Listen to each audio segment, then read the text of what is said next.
Hi everyone, this is Robert and welcome to IDG Live. Today we are looking at this guy, the High Sparrow. I was about to say the High Septon. There is a difference. We will get into all of that in just one moment. Uh, this is actually now only a week and a bit before we get to House of the Dragon season 3, so I'm getting quite excited about that. But let's do a bit of a deep dive into some A Song of Ice and Fire lore first. Next week, well, let's see what we're going to do, but we'll start to transition a little bit more into House of the Dragon stuff as of a week's time.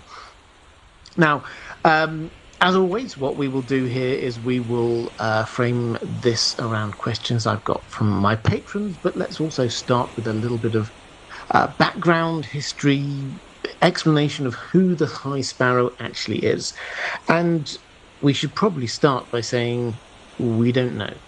Um, by which I mean we know who he is, but we don't know his background at all. He's called the High Sparrow because he is the High Septon, but he's also one of the sparrows, the small folk, the poor folk who are religious in the faith of the Seven. So that's the kind of the nickname that he's given, but we are never told his actual name, which, and I'm sure we'll get onto this, is probably part of the point here, because he isn't supposed to be a specific person so much as an expression of the more zealous small folk who are worshippers of the faith of the Seven.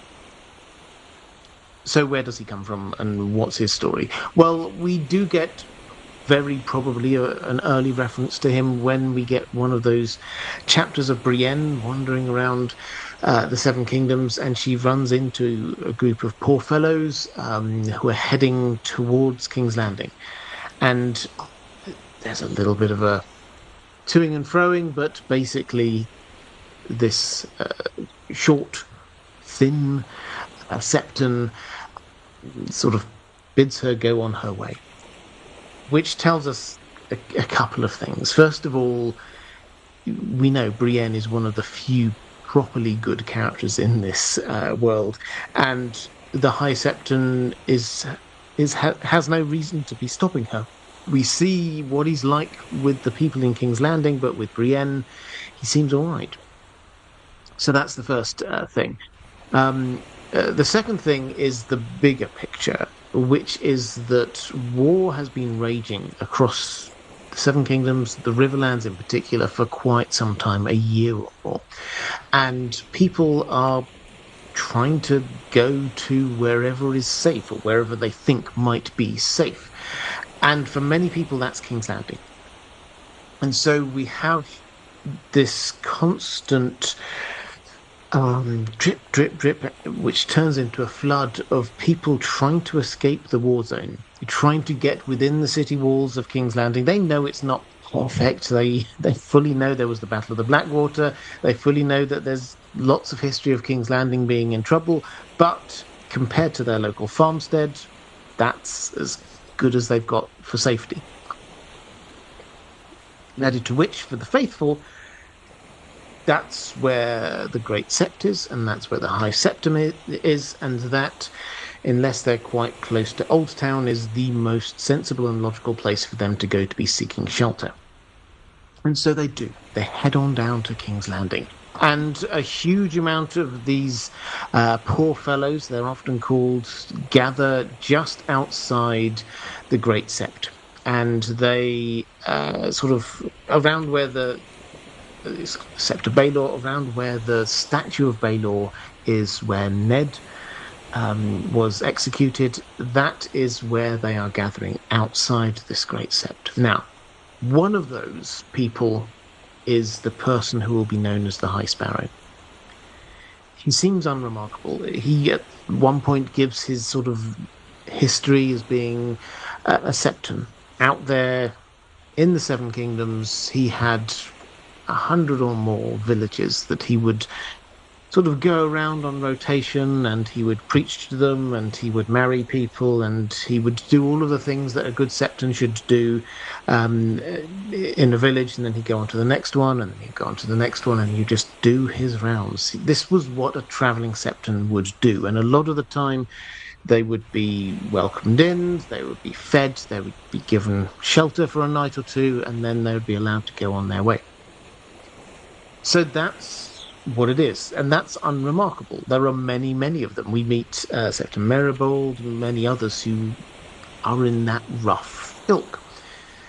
And he comes down to King's Landing like many others, but he does seem to, while he's there, he seems to be sort of gathering a following of a type. He seems to be gathering people around him who see him as a figurehead of what the faith actually is. Because when you get to King's Landing, the faith of the Seven is not the same faith as it is out there in the fields and the villages.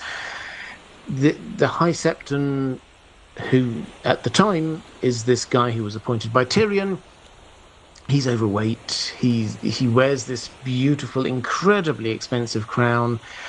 He mixes with the rich people of King's Landing. He will do the occasional thing to sort of help out the poor, but that's not, clearly, it's not his priority for all of his good words. Now, that situation could probably have carried on for a while. The High Septon there, the status quo, the poor fellows gathering outside the Great Sept, it probably could have carried on for a little bit longer. But then the High Septon dies.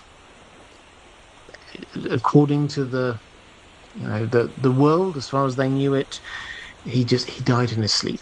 What we know is that actually he was killed on the orders of Cersei, Orsony Kettleblack, who put a pillow over his head, and he met an untimely end.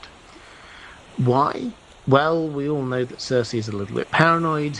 She doesn't make the wisest decisions all the time, but also she knew that the High Septon had taken the confession of Lancel Lannister, and he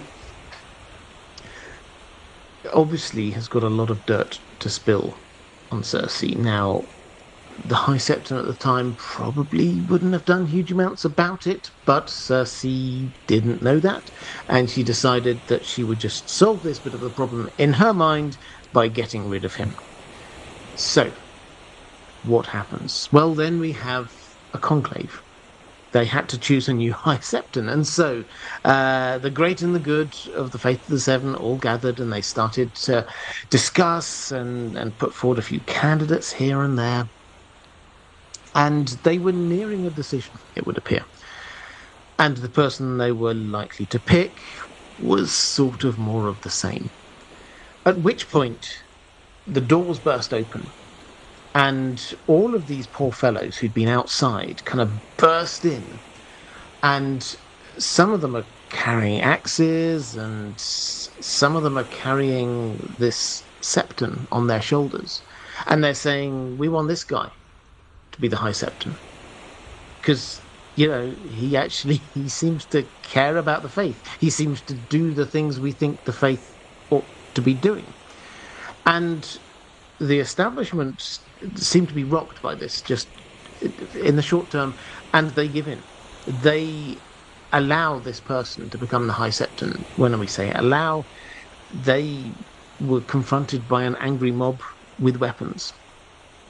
So this new High Septon is appointed, and as we say, he's known only as the High Sparrow, because he was one of the sparrows, the poor fellows, one of the sparrows, but now he's the High Sparrow.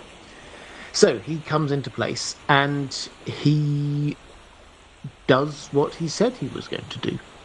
He just rules as the head of his order and as the head of the religion, as a part of that religion. And that religion preaches that, you should not have riches, you should be giving them to the poor. And so he sold off that beautiful crown that the High Septon would wear, and he got rid of all of their riches, and he used that money to be buying food for the poor, and all of the well-to-do um, septons and scepters in the Great Sept, who were used to living happy lives, he put them to scrubbing floors and the like.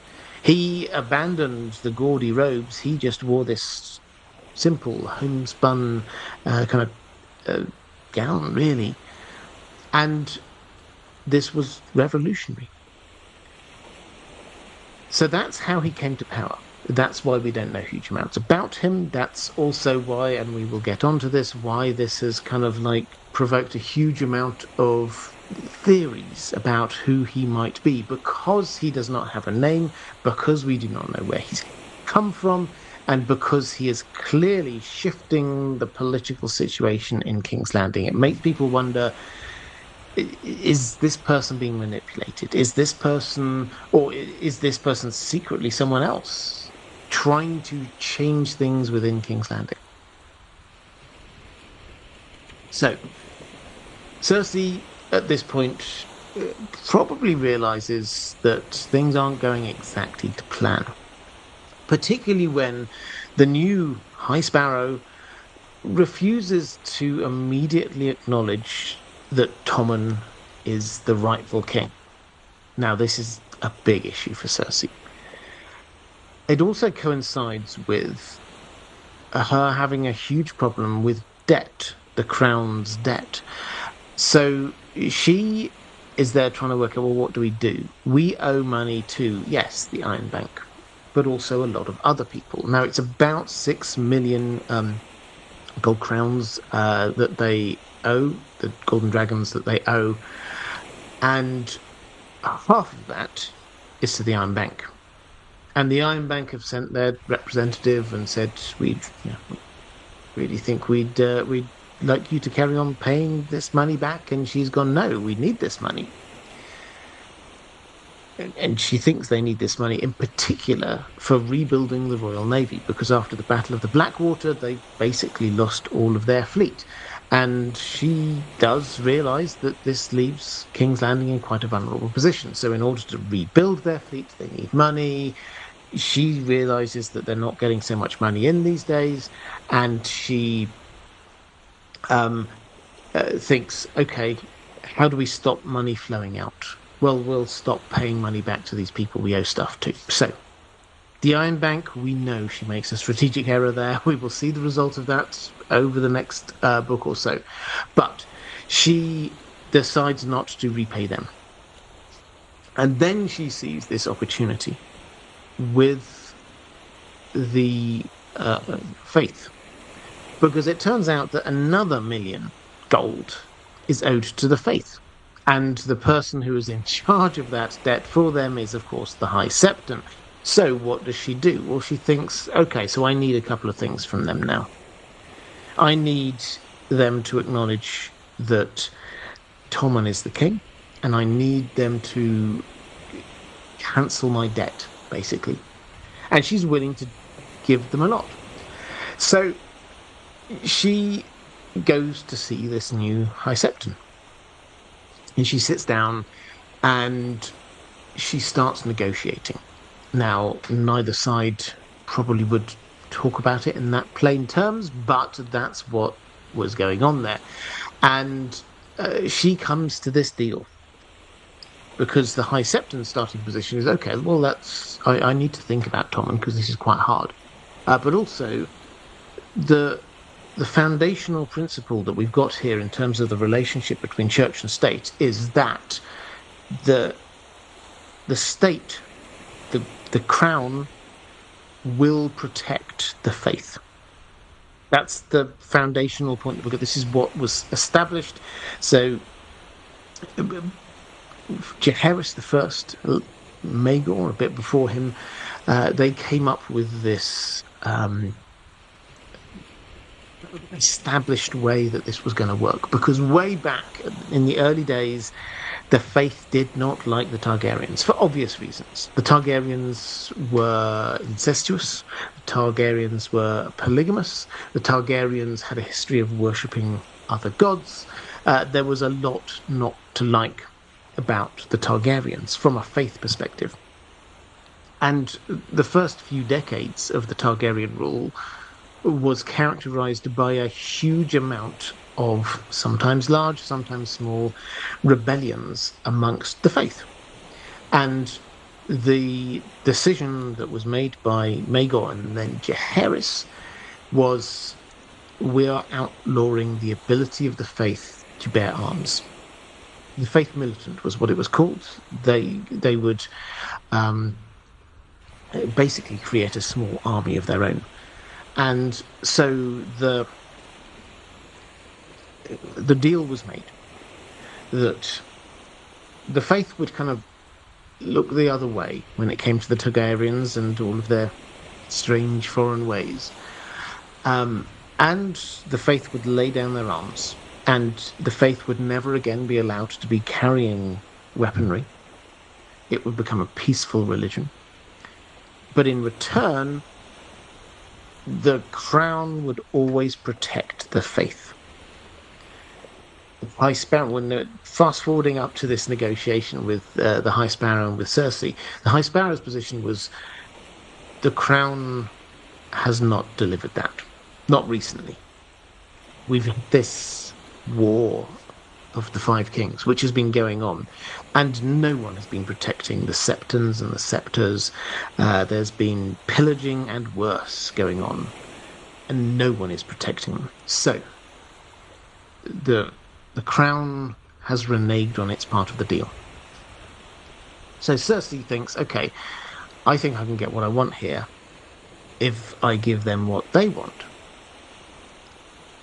What they want, or what the High Sparrow says he wants, is for the throwing away of that rule that the faith can not, none of the faith officially can be bearing arms.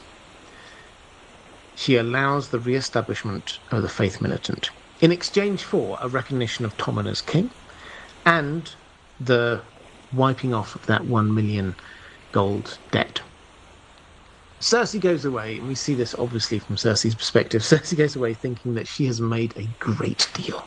She's always hugely impressed with her own intelligence and cunning and abilities.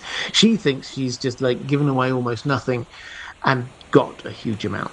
And she did get some wins out of it, but long term, strategically, she's not a student of history. She probably doesn't realize quite how significant allowing the faith to bear arms actually is, particularly when combined with what we might charitably call a zealot in charge. So she heads off, thinking she's won a victory, at which point she has another cunning plan, because she is starting to get a bit worried about Marjorie. Now, there are many layers to this. If you go read through her chapters, you'll find out that she's very focused in on prophecy. She's and the Valonqar prophecy and the younger, more beautiful person who's going to take everything that she holds dear. She starts to think that that must be Marjorie, particularly when she's realizing that Marjorie is perhaps like kind of elbowing her way into power, soft power, by getting closer to Tommen. Cersei always thinks that she's got this huge control over her children. She doesn't. And she thinks, okay, what do I do? Well, I've clearly already got one over the High Septon, so I'll try and do it again. And she sends Osney Kettleback to the High Septon to confess to crimes. Oh, woe is me, says Osney Kettleback. I have been sleeping with Marjorie Tyrell. And not just me, but here's this list of all of these other people who are involved in this outrageous debauchery. She sends him off there because she's completely confident in her abilities. She says, look, yes, I'm sure you'll have a bit of hard questioning and things like that, but you come out the other side, and I'll make sure that you're well looked after on the other side. So he does what she says. But when he arrives there, the High Septon starts to get a little bit suspicious because he thinks to himself, I've I've rarely seen someone who is admitting to so many horrendous crimes and thinking moral crimes from his perspective, and thinking that they need to repent, and yet seeming so calm and okay with the world. They're not renting their hair. They're not saying, "Oh, woe is me." They they seem okay with themselves. So he starts getting a bit suspicious, and he questions Anthony Kettleblack quite hard, by which we might interpret torture. Um, and he pushes him, and Osney Kettleblack breaks. And he tells the real truth. And he says, Cersei, oh, she ordered the murder of the last High Septon. And oh, you'll never believe who she's actually been sleeping with. And she's just been framing Marjorie. And all of these things just come tumbling out. And the High Septon then is,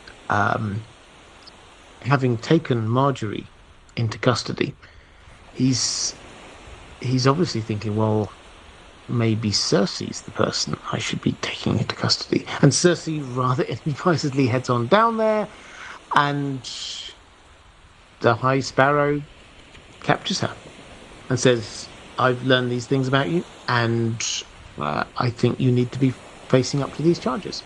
And so he captures her. And normally, that would probably mean not huge amounts, because the Crown could just send a battalion down there and grab her out. But now the Faith Militant exist, and they've all got weapons, and this would suddenly create a huge issue.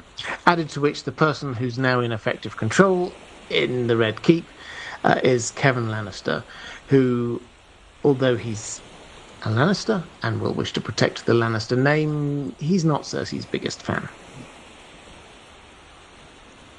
So Cersei then tries her best to get her way out of this, and she tries lots of different approaches. She tries denying everything. She tries being angry. She tries threatening them, and eventually she settles on, okay, I'm going to look penitent. And she says, "Oh, can you just get me a copy of the Seven-Pointed Star, something I can read?"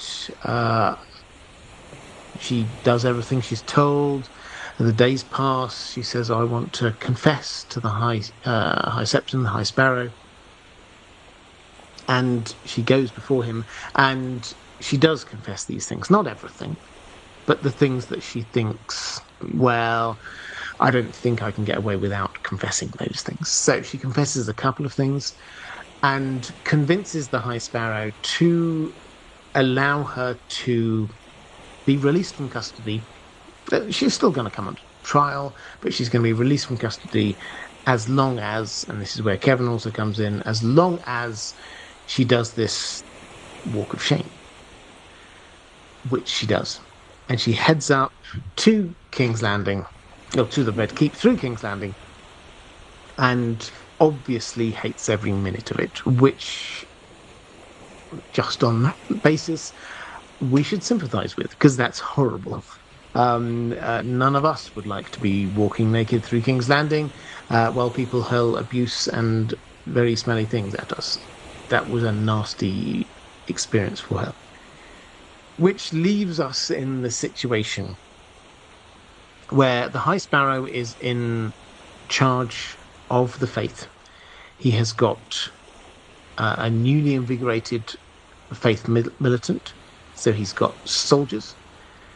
And although he's kind of allowed his important political prisoners to go free, he is fully expecting them to be returning for trials. And where we're supposed to leave this thinking about is, How will Cersei in particular respond to this? How will she allow herself to go to trial? She's already basically said she wants a trial by combat and begged for Jaime to come and stand for her because she's a royal. She can only have somebody from the Kingsguard. Jaime gets her letter, crumples it up, and throws it away. He's not coming to help. But her backup plan, Qyburn, has managed to create a new member of the Kingsguard who we just meet at the very end of this, who is Robert Strong, who is Zombie Mountain. So that's where we're at. She's currently thinking that she's going to get out of this by having this trial by combat with this new amazing warrior who's going to defeat whoever it is that the Faith put before them.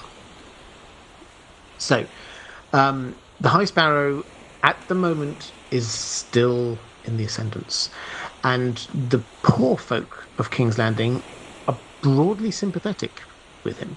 We might not like him, but from their perspective, the Lannisters are up there in the Red Keep, happily eating nice meals all the time in safety, and the small folk are starving. And who is it who's looking after them? It's the High Sparrow. The High Sparrow is feeding them by taking away his own wealth, paying things off so that he can feed them.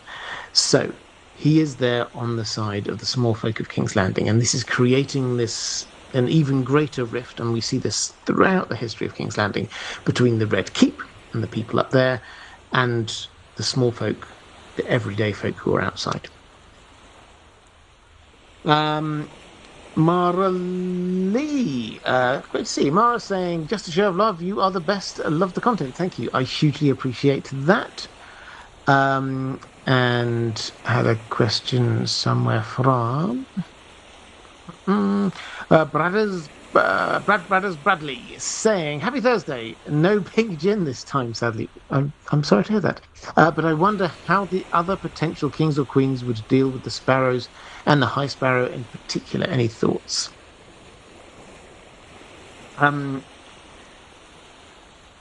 So other potential kings and queens, I'm assuming you're thinking of people like Stannis. I struggle to think of anyone who would have allowed the High Sparrow to rearm the Faith Militant. That seems like a generational misstep by Cersei. It's the kind of thing that you look at as objectively you can and say, she just has no idea what problems this is going to cause. And she's only seen the beginning of it. She's only seen just scratched the surface of it. So yeah, someone like Stannis would not have engaged with that at all. And he would have basically, as far as I can tell, he personally would have, ignored it. He does talk about the Faith of the Seven. He basically said they've never done anything for me. So he broadly doesn't really care. Melisandre would be a different matter because she would see and has seen the Faith as heretics, as people of who were worshipping false gods. And when we get that, if you remember that early scene, the beach scene on Dragonstone, where you get those fires, what's on fire is the statues of the Seven. They're literally burning the Seven at her orders, and Stannis is allowing her to do it. So whereas Stannis personally might be just like whatever, Melisandre would have taken the fight to them. So that's that. I think Aegon the Sixth, if you prefer, he has been brought up in the Faith. He's had a scepter teaching him about the Faith. He's lived amongst the small folk for most of his upbringing. He cares about them. Almost certainly he would be on the side of the Faith. Now, whether they would love him is a slightly different matter, but he instinctively would wish to rule with them as support. in a classic Targaryen way. As for the others, I mean, I don't know whether Rob ever would really have wanted to rule from King's Landing. He worshipped the old gods like his father. A question from Frankly J saying, "It seems to me the High Sparrow held all the cards with Cersei in custody. Was there any logic behind letting her go? Only read the books once in 10 years. Well, do not worry about that. It's been a long time for many of us reading them. Um, what's the logic? Yes, he did. I think um, there's two elements to this, as I see it. One of them is the fact that he does come across as being, yeah, he's a zealot. Yes, he's a true believer, but he wants to do it right. He wants to do it by his faith. He doesn't, he's not just capturing people and holding them because he of a power play. He actually does genuinely seem to care about the what he sees as the crimes and misdeeds of people. So when he has got a confession from Cersei, then it seems logical for him to sort of say, okay, well, you've gone half the way, I'll go half the way. So part of the answer, I think, is just he is actually what you see. The other part, I think, is that he's not stupid, and he's a relatively canny political operator. He knows how far he can push things. And I think he realized that he couldn't keep Cersei there forever. That no, eventually that was an unsustainable position for the faith. Yes, he could do that for weeks, maybe months, but in the long term, there is no way that he could get away without either putting her on trial or kind of releasing her for a period, because everyone knows that the Lannisters pay their debts. Kevin Lannister, for all of his not particular care for Cersei, did see that she was his niece and that he had to protect her. So there is a degree of canny political maneuvering there as well.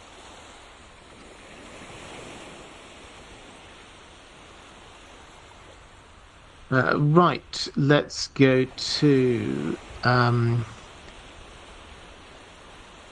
Lady Pushkins, who just said he's a shoeless zealot. That's who he is. He is, and I think this is something that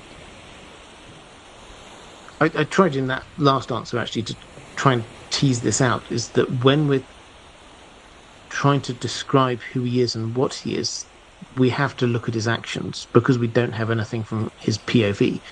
And his actions have two broad themes, one of which is being a zealot for the faith, being a true believer. And the other one is quite clever maneuvering and understanding of how this political world works, probably just instinctively, but we'll get onto that. So yeah, there's a couple of levels to this that he does seem to be what the people want, what the small folk want.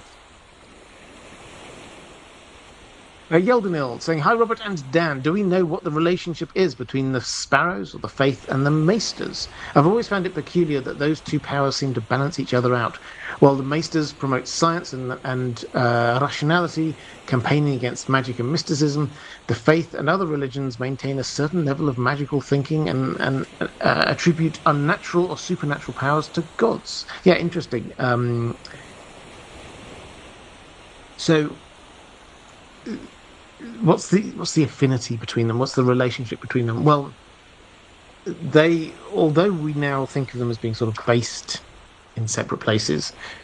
The Maesters being in Old Town, the Faith being based in King's Landing for almost all of their existence, right up until just the last 150 years or so. They were both in the same place. They were both based down in Old Town. And that, I think, is significant because both of them were bankrolled by the High Towers. Now, that does not mean, and you can go back through the history of this, that does not mean that they do the High Towers bidding all the time. But it does mean that the High Towers have this kind of paternalistic approach to them. Moving the centre of the Faith of the Seven to King's Landing kind of broke that a little bit. The High Tower's influence doesn't seem to be there at the moment in a way that it used to be. So, for example, if you go back to the first few decades of the Targaryen rule, then the High Towers seem to actively be managing the Faith. If there's a High Septon that they don't particularly like, then that High Septon might have an untimely death, and somebody else might be put in who is slightly more sympathetic. That kind of thing. So they do seem to kind of, for a long while perhaps, have been manipulating events. Them being at a distance seems to have made this a whole lot harder. So that said, I think the key thing is that their objectives sometimes do align. Yes, we get the Maesters wanting to build this kind of rational world, and the Faith being about religion. But of all the faiths in Westeros, the Faith of the Seven it's the least magically inclined. We have to be honest. We look at it, and I get asked this question a lot: is there actually any faith, any magic associated with the Faith of the Seven? Can we actually point at anything and say, "Oh yeah, that person prayed to the Seven, and that happened"? Great work.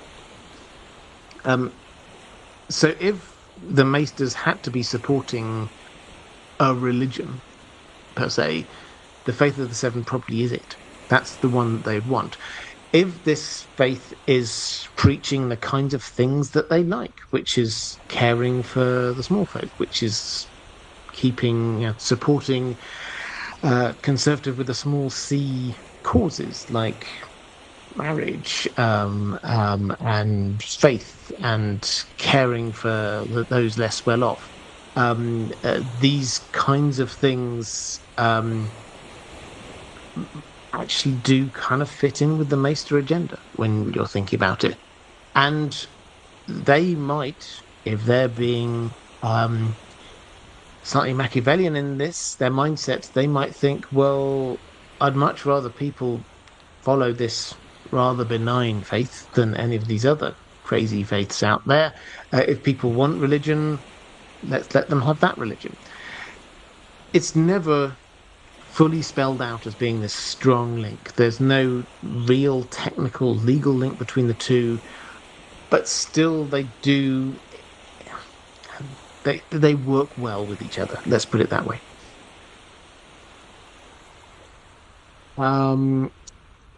Martin S. saying about Lancel Lannister in the Who Named You scene, Robert is nasty to Lancel, but is at Kevin's expense too, as a half-wit with a stutter. Yeah. So, I mean, Robert Baratheon's not nice to a lot of people. It has to be said. He's not nice to a lot of the Lannisters. He probably wouldn't insult Tywin to his face, but the rest of the Lannisters were fair game. He was the king. He could do what he wanted. Lancel was, of course, let's not forget, that was one of his squires. So, although he tolerated it, then he says to Ned quite a few times, I'm surrounded by Lannisters. He kind of like accepts the truth of what it is. just wallows in the fact that he's being king, so he can do and say what he likes. Let's go to Mara Lee saying, hi, Robert and Dan. I'm curious about the High Sparrow's role and what real-life equivalent his role would be in, say, the Anglican Church. Would his role be similar to the Archbishop of Canterbury or to a regular bishop? Do you think he will have a similar ending like he did on the TV show? Is he the only High Sparrow, or are there any in other places, like Bravos, for example? Okay, so he is the only high sparrow, as I say, is that's just a made up term for that particular high septon. He is um the head of the faith,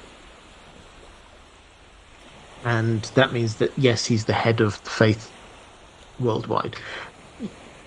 When I say worldwide, it is mostly slash almost entirely within Westeros.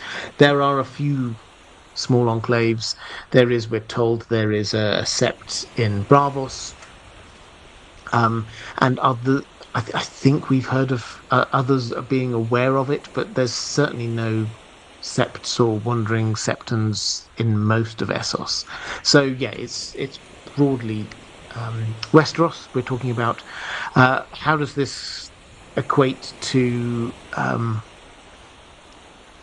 any religion that we might sort of name? I mean, yeah, in the Anglican Church it would be the Archbishop of Canterbury. In the Catholic Church it would be the Pope. It's the first among equals is the kind of feel they've got. I mean, George R. R. Martin has kind of played into the Catholic thing quite a lot here, I think. This idea of this kind of conclave when they all gather to elect the new leader, that's very much like as we saw relatively recently with the electing of a new pope.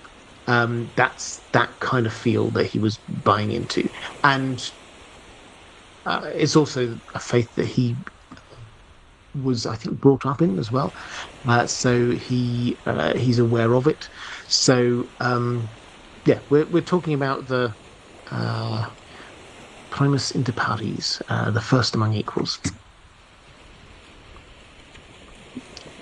Let's go to Kirsty Angel saying, what is the theory about the High Sparrow being Howland Reed?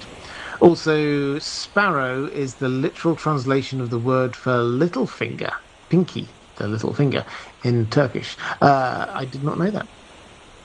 Thank you for that. We'll come on to the little finger in a moment.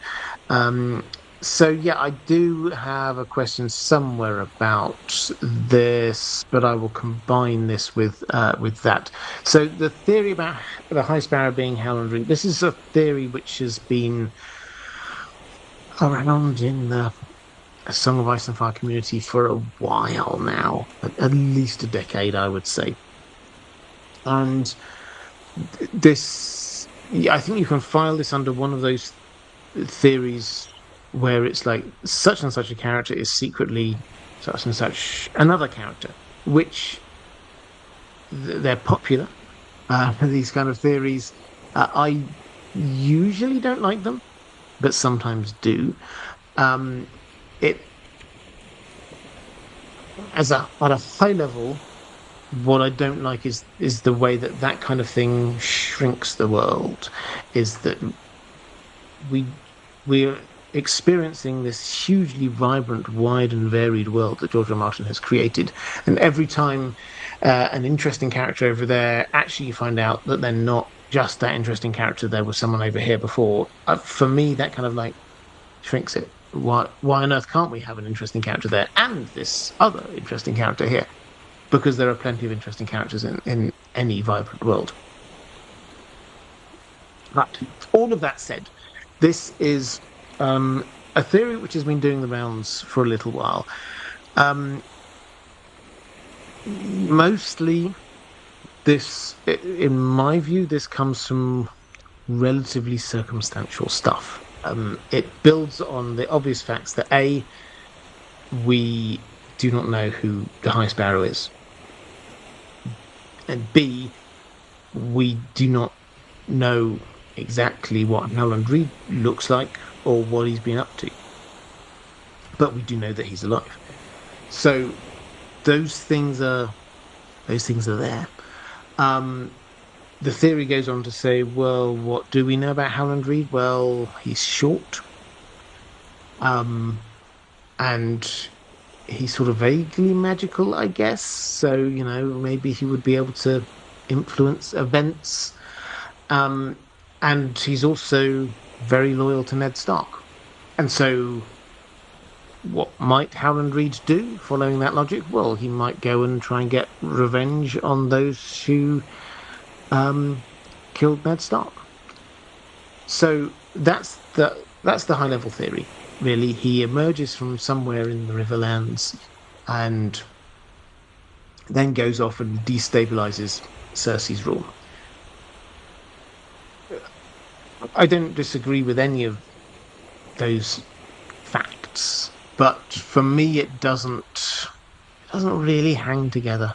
In as much as if the only kind of actual link we've got is that this guy's short, um, that doesn't appear very strong to me. There's apparently some imagery about green associated with him, which I have to admit I've never picked up on when reading through, but maybe it's there. But I think the biggest thing is, well, the biggest thing is that this is one of those theories where the burden of proof is on the people saying this is the case, because it doesn't instinctively feel it should be the case. It's not something George R. R. Martin has heavily, even if you buy into any of the sort of the smaller bits of symbolism. There's no way that I think you could read about the High Sparrow and say that this is heavily suggested that this is Howland Reed in any way, shape, or form. So the burden of the proof, I think, is on people trying to prove that this is the case, and I don't think that there is that there. Added to which, what is it that we think Howland Reed is like? What do we think he actually wants? Do we think, from what we've read and understood, that he's there trying to get revenge through clever political means on whoever killed Ned Stark? Is that what his focus is on? Because my reading of the situation is that his focus, he is he's loyal to the Starks, but actually he's there working with the Weirwood Network. He's probably in contact with Bloodraven in some way. He is wanting to help the situation against the others to the north. Him going down to the south and just playing around and trying to make Cersei look bad just seems a little bit missing the point for what Howland Reed is all about. Added to which, if he'd really wanted some kind of revenge on Cersei, he had her within his control, and he didn't get it. He could have had her killed, and then himself disappeared. It's entirely possible. Added to which, you just say, realistically, do we think this person who's emerged? We might not know his name, but do we really think somebody from a completely different faith, who has nothing that we know of to do with the Faith of the Seven, wasn't brought up in the Faith of the Seven, as far as we know, never even really knew a scepter or septon. We don't think there's any septons or septs in the neck, that he suddenly comes up and can legitimately be putting himself across as being one of the most devout people in a completely different religion. It doesn't kind of work for me. So there's a lot of reasons why I don't particularly like it, I have to say. I always like a little bit of lateral thinking, but for me that doesn't quite work.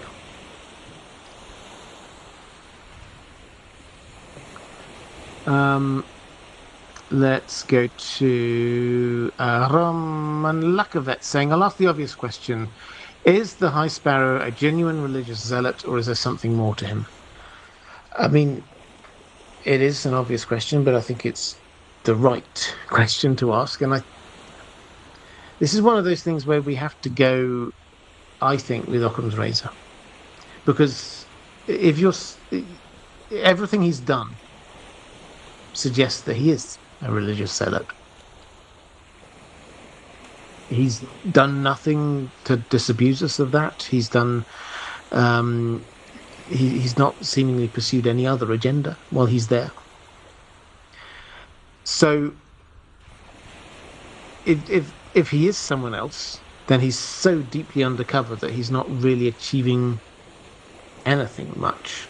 So, yeah, I see no reason to doubt that he is what he says he is. And I think, in a way, again, I think it would slightly diminish the story if he wasn't that.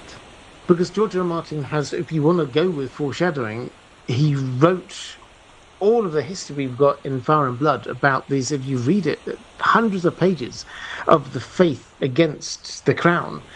And then we get this situation in King's Landing where you could have the faith against the crown. And what do we need? We need the equivalent of this kind of shepherd figure, the Septon Moon figure, this high Septon who can be speaking out against the powers that be. Actually, I think it would make for a much duller story if it's not somebody who is actually a true believer.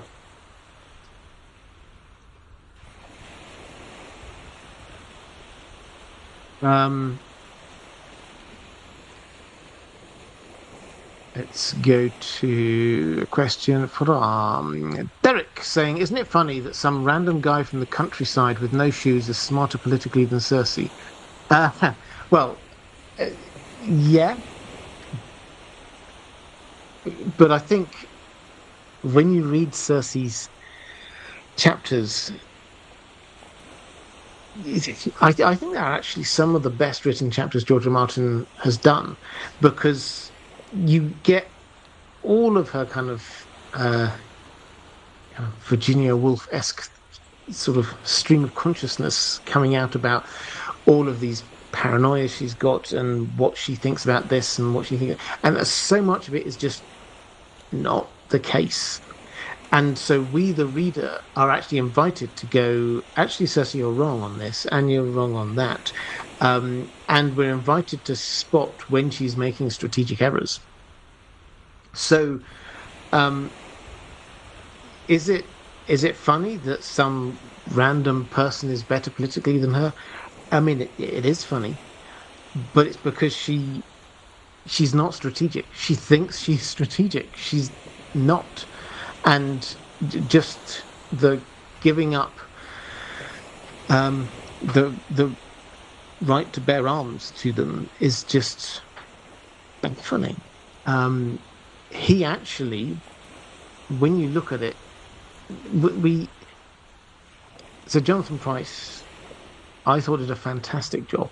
He's a great actor, obviously, but I think he did a fantastic job here. But because he's clearly very intelligent and he kind of imbued this intelligence into the role, and they really liked when they could create moments when he was just having this kind of really intelligent banter with people, like Elena Tyrell. That's not really there in the books. So they kind of made him more politically aware on the TV show. Whereas in the books, if you go with Occam's razor and say, well, what is it that just a clever but pretty sheltered religious zealot would do in this time, then he does it almost every time. Yes, it looks like he's playing these people, but at the same time, it's them making mistakes more than him playing this masterclass. It's not that he's this amazing political operator who's just got everybody on the back foot all the time. I don't think he has. I think it's just Cersei battling herself into a corner almost every time.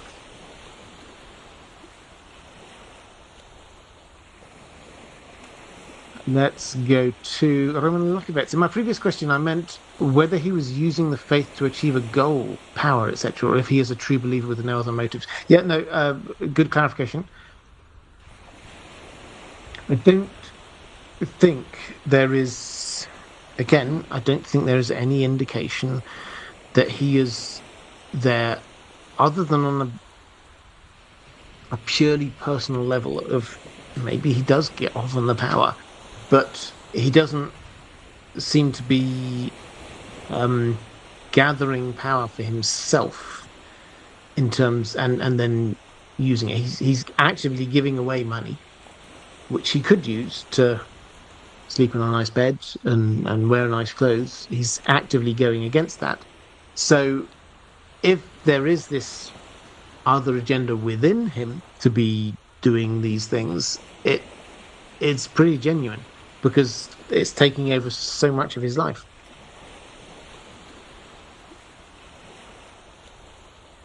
Let's go. Greet Weirwood saying is giving away money is getting power. Yeah, I mean, he is. So this is a matter of motivations. So he is giving away money, and he's gaining power through that. What we can't say for sure, I think, is the extent to which that is him wanting that power for himself because he actually secretly likes having that power, or whether he's doing it out of pure altruism, or is it somewhere in between? A bit of both. Probably a bit of both, realistically. But because we don't have the POV, we don't know exactly what's going on in his mind. We can just see the results of what he's doing. Where were we at? Adam Geets saying, "Hi Robert, general A Song of Ice and Fire question. I keep thinking there's a deeper literary connection between Summerhall and Winterfell based on their names, i.e. summer versus winter. Do you see anything there?" I mean, I think this is a really interesting question.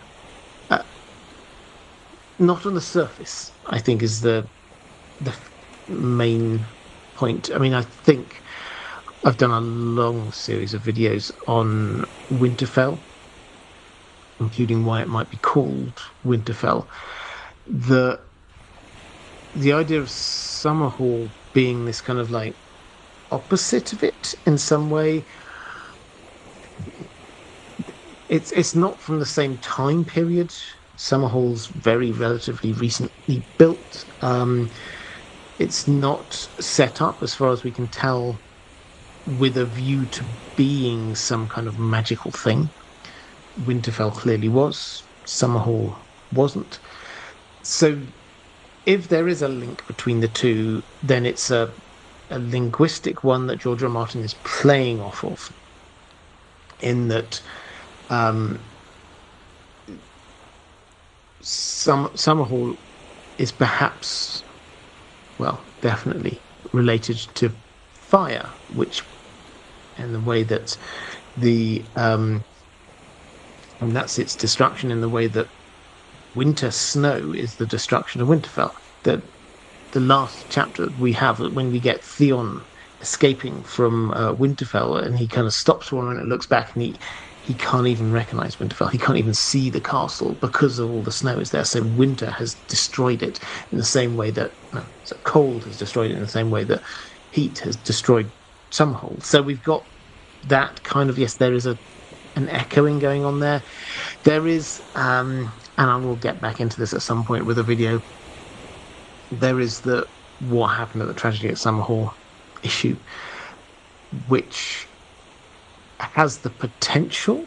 We don't know exactly what happened, but it has the potential to be bigger. It has the potential to be that something happened here that has kind of triggered bigger events. We know one bigger event definitely happened, which is that's where Rhaegar was born. But obviously from Rhaegar we get Jon, and the dominoes fall from there. So I'm not saying there's no connection there, but they're different. They're not set up originally within the world to be sort of opposites or complements in any way, but thematically they may be being used as such. Question from Buttoned Up Reader, do you think the Faith Militant will play a role in fighting the others? It seems like a way to make them impactful, but also heavily reduce their numbers.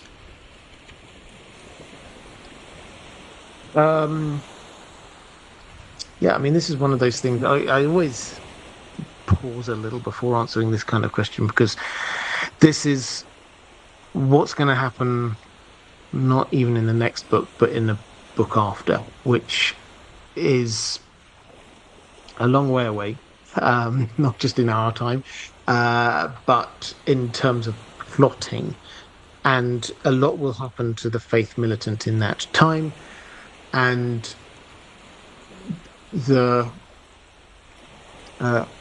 where the kind of the invasion of the others might get to will impact on things because the Faith Militant are not in the north. They are at the moment they're in King's Landing. There's a few knots of them, I feel sure, in Old Town and the like, but they're not where the others are going to be initially. So we have a note of caution there to start with. At a basic level, yeah, they certainly seem like the kind of people who would get involved. Not in the same way that priests of law, their religion is apocalyptic, and they believe that this is the end of days when they're fighting the great other. So 100% they will get involved in this. They will. We've already got Makoro going over to Danny. She's not there, but they'll meet up. And he will say, we believe you're Azora High Reborn. We're throwing the resources of the faith behind you. Let's go to Westeros. We don't have that right now with the Faith of the Seven, but you could certainly see if they're there thinking things are abominations, then the others are an abomination to pretty much every religion. Paul Whitrock saying, hello, Robert. I'm sure you're excited for the World Cup. Yeah, I will join you in cheering for England anytime they're not playing the US or Germany, as the club I normally cheer for is Bayern. Well, Bayern is my German club. But yeah, I am excited. Although I have to admit, like, I don't know, this isn't football stream, so I'm not going to do it. I'm probably less excited for this than I have been for most other World Cups in my life. I don't know.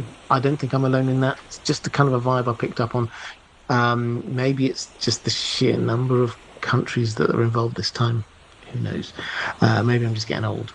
But yeah, I'm excited, and yeah, I will be cheering on England. Our first game is, I think, next Wednesday. So let's go to question from Gabriel Farrell saying, hi Rob, hope you're well. I am, thank you. What's the wildest serious theory on who the High Sparrow is in disguise that you've heard of, beyond your standard Helen Reed theory? If you, I talked, this was the one I mentioned slightly earlier. So I talked a little bit about the Helen Reed theory, which I don't really buy into. I did also mention, somebody said in the chat about the Turkish word for sparrow is Littlefinger, which does tie in with this other theory I've got, which I'm not ruling out. It is kind of outlandish, but I'm not ruling out. So the fact is, having said I'm not a massive fan of the Howland Readers, the High Sparrow theory, it does invite the question when we get this complete unknown. Maybe this person is a bit of a plant. Maybe this person is there to try and achieve things for another actor. Maybe they've been put there for some reason. When we get there, so we've got House of the Dragon about to start next week. Exciting. And we're going to be moving towards the storming of the Dragon Pit. And the Shepherd is going to be a very important person there. The shepherd is a character who has echoes of the High Sparrow. This person who is standing up for the small folk, this person who is coming out from among them, the person he doesn't have a name that we know of, and he will disappear from history afterwards. But he is going to be this rabble-rousing figure who is going to get the people behind him and then go and achieve a thing. And it's long been a question within fandom whether the shepherd might have been a plant in some way, because what he wanted to achieve helped a lot of different people with a lot of different agendas. And as much as I say what the High Sparrow did doesn't kind of match up with what we think realistically Howland Reed might do, it does match up at a very high level with what some other people might do. Because what has the High Sparrow achieved? Well, the High Sparrow has destabilized the Lannister rule and has goaded Cersei into probably doing something, we'll get onto this, which she may not regret, but is going to be a little bit hasty, shall we say, from almost everyone else's perspective. That will alienate a whole lot of other people, and probably the Tyrells as well as the Faith. And that will destabilize King's Landing, and that will probably eventually lead to her being forced out. So who benefits from that? Well, Fagon is coming. Is it possible that they're clever enough to have somebody in there doing this for them? Maybe. But we don't really get a hint of it. And we've got John Connington as a POV, and he doesn't even really think of this as a, better make sure the High Sparrow is doing these things in order to help us out. So we can probably rule that out. The other person, though, is Littlefinger. Now, Littlefinger does play the long game. But other than the fact that, Littlefinger probably in the long term wants the Lannisters to be destabilized, wants King's Landing to be destabilized because he wants to get ultimate power for himself, and he's probably just thinking long term with that.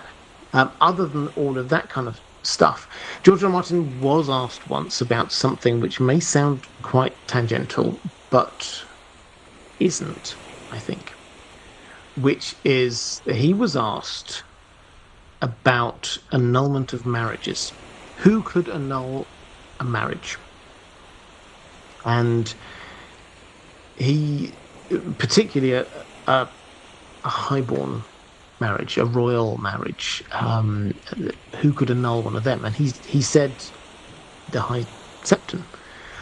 And I don't have the quote in front of me, unfortunately, because that would be really useful, and I forgot to do it. But the context for this was the fact that Sansa, in the books, Sansa is still technically married to Tyrion. And the context of this question was, so if Sansa's supposed to be marrying someone else, as appears to be Littlefinger's plan, how on earth could that be if she's already technically married to Tyrion? And he said, well, the marriage would have to be annulled, and the only person really who could do that is the High Septon.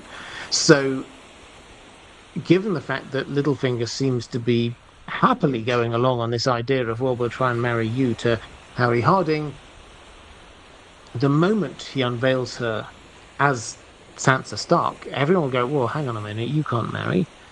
You're already married to Tyrion Lannister. And so what does he do? He either kills Tyrion, who is disappeared somewhere. He doesn't know where Tyrion is. We know where Tyrion is. Tyrion's on the other side of the world, the other side of Essos at the moment.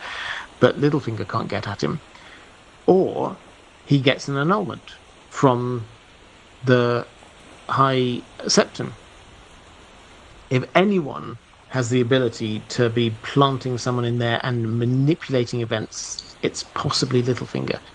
So, it's quite outlandish and out there, we don't have any indication that we've got nothing from Littlefinger saying, I've got a person in King's Landing who's doing these. We don't hear any of that, and he is starting to give away some of his plans to Sansa.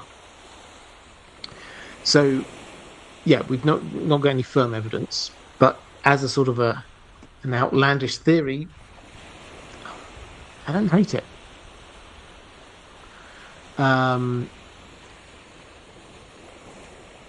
let's go to Derek saying, I apologize for the off-topic question.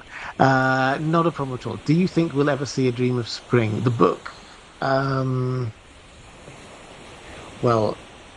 a man has to live with hope, doesn't he? Let's get Winds of Winter first. I think uh, we we will get before the Winds of Winter. I think at some point George R. Martin's going to say, just my instinct, I think he's going to give us another couple of Duncan Egg stories, perhaps. He finds them easier to write. He seems to find Fire and Blood easier to write. It wouldn't surprise me if we get Fire and Blood Part 2 at some point, and then perhaps he would return his mind to The Winds of Winter, which he is 75% of the way through. So if he gets some other things out of his system, maybe he could do that. A Dream of Spring is another massive book after this. So I'm not going to say no because I need hope. But let's just say it's quite a way away. But yeah, let's stay positive. Let's stay positive. Let's go to. I think I've got another question somewhere. Kai's Ballerina, hi there, saying, who do you think the High Sparrow will back as a ruler after Tommen dies? Cersei never made him promise to back Myrcella. No, so I think. Well, this is sort of like leading into a question I've got in a couple of different versions later from my patrons, but let's sort of dip our toe into it here. I think George R. R. Martin has set this up for Cersei to do something like what happened on the TV show. That's not saying that necessarily is going to be exactly what happens, blowing up the Great Sept, but something like that. So we know what Cersei's like. She actively hates the High Septon. She actively wants to get rid of Marjorie. The epilogue of the last book, The Dance with Dragons, has the deaths of Kevin Lannister and also Grand Maester Pycelle that will be framed on the Tyrells. So she will want to take out the Tyrells, and she will also not want to be going on trial, and she will be thinking to herself, I want to get rid of the High Septon. I think she is going to eliminate in some huge dramatic way. Now she's got no restraining influence on her. Now Kevin has gone, Tyrion's not there, Tywin's not there, there's nobody near, Jaime's not there either. There's nobody near her who can be this kind of moderating influence. Even Pycelle, when you read A Dance with Dragons, he's ignored, but he is a moderating influence on that small council. Qyburn is clever, but he's also a yes man. He will make what Cersei wants happen. So, yeah, she will want to do something dramatic. It's probably going to do with Wildfire. We've got huge amounts of foreshadowing about how much she likes Wildfire. So, yeah, if it isn't exactly what happens on the TV show, then it's going to be something similar, in my mind, which is a kind of the slightly longer way of saying that I don't think it matters who the High Sparrow backs after Tommen, because I don't think Tommen's going to survive, and I don't think the High Sparrow's going to survive.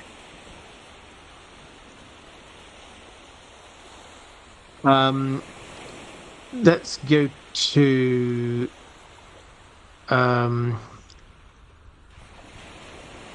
Konitsky saying Robert is too polite, and then Lorelei saying he's English. I am English. I'll admit I'm too polite sometimes. So let's go with Kia saying, "What's the connection between all the birds, little birds, three-eyed crow, high sparrow, etc.?" Yeah, interesting question. I don't think there's a big overarching narrative here. I don't know if that's what you were trying to get at, but I don't think that George R. R. Martin is inviting us to look at all of the bits of bird um, analogy or just names and see them as specifically connected in a high level. Which isn't to say that there's nothing which is there to connect them, because the the thing which a lot of them kind of play off of, these titles, words, nicknames, whatever, is the idea that birds are insignificant in some way or overlooked in some way. They might look pretty, but nobody really values them for what they are. They're not um, seen as um, one of the things that you should be treasuring in your life. You might have like a beautiful bird in a cage that sings. Sansa's often kind of compared to that, but pigeons are captured in the slums of King's Landing just to be thrown in into a bowl of brown, and the sparrows are there because the sparrows are everywhere, very common, just pecking at whatever things are left on the floor. The idea about the little birds is that they're not really, nobody really pays attention to them. So that's the kind of the overarching feel of a lot of this kind of bird imagery that George R. Martin uses, is that um, they're there, but you don't really pay attention to them. You probably should, because they see a huge amount of things, they hear a huge amount of things, and there are a lot of them. Um, but you don't really pay enough attention. Um, Relaxed like a cat, saying, "Hello, Robert. Summer's over. The rain is pouring." Yeah, it's been. We had summer 2 weeks ago. It was very hot here. Right now, I've got very wet about 7 or 8 times just today. I think it's going to be hot again next week. Welcome to English summer. My question this week is whether there are any as yet uninvolved characters you see as being harmed or affected in some respect by the High Sparrow in the coming books. Well, I'm going to connect this to what I said just a little bit ago, which is that I think the next step for this is Cersei enacting her revenge with the powers of the state, probably with wildfire. And so the High Sparrow, I think, is not going to be long for this plot. In fact, it's possible we don't actually meet him face to face again at all, because the only POV character we have currently in King's Landing is Cersei. One thing I will say, though, as a sort of a tangent off of this, but I hope you'll forgive me, is that if she does do something like blow up the Great Sept, in the on the TV show, I wouldn't say it didn't have any consequences, but we didn't really see them. It will be very different in the books, because if she blows up the Great Sept, hundreds, thousands of small folk will be caught in the crossfire in some way, and they will be up in arms about the destruction of the Sept and of the destruction of the person and the infrastructure that have been on their side. And if they figure out it's the people up at the Red Keep, then this is just going to be getting them more and more angry with the powers that be there. So one of the things that George R. R. Martin has done as we go through Cersei's chapters in A Dance with Dragons is to start to play up the spoilers for House of the Dragon, start to play up the Rhaenyra angle with Cersei, where she's doing things that she thinks are necessary that actually is going to that the small folk are not going to like, and eventually they will just kick her out of the city. So Rhaenyra in the dance leaves the city not because Team Green arrived at King's Landing and they pushed her out in an amazing coup. It's because basically the city was in open revolt against her, and it was unmanageable, and she just had to accept defeat and go. And that I think feels closer to the kind of the narrative arc that Cersei's going on at the moment.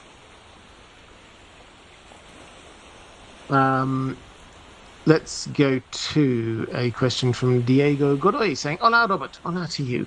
Could you please discuss some of the similarities and differences between the whole Sparrow's plotline in the books versus the show? Yeah, very happy to. I've picked out a few as we've been going through, but let's just try and tease out a few of these. First of all, I think there's a motivations perspective from Cersei's. So in the TV show, what was going on there was about a personal. She doesn't like Marjorie because Marjorie's coming in and taking control, and she doesn't want that. In the books, her dislike of Marjorie is a lot more prophecy driven. The character of the High Sparrow, as we talked about a little bit before, in the books, from the little we've seen on him, he does seem to be a lot more of a religious zealot and a lot less kind of political, playing clever word games with a Lena Tyrell type. So he seems to be slightly different. We've got a big difference with Loras Tyrell, who on the show he's there very much a part of what's going on. He gets the 7-pointed star on his forehead, and Marjorie's trying to rescue him. So a lot of that is focused in on there. In the books, he's been sent off before to go and take out Dragonstone. Completely different plot line. Cersei sends him over there to take Dragonstone, which he does from the sort of the remainder of whoever Stannis had left there. He goes and takes it, but he gets injured, apparently, and is sort of there recuperating on Dragonstone at the point we leave the story. So he's a big difference. The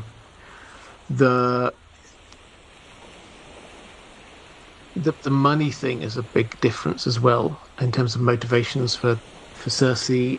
That the key thing for her is, or one of the two key things for her is she wants to get this debt cancelled, and that's because the Crown's debt is massive and it's preventing her from doing what she wants to do. So this isn't just a negotiation about recognizing Tommen and things like that.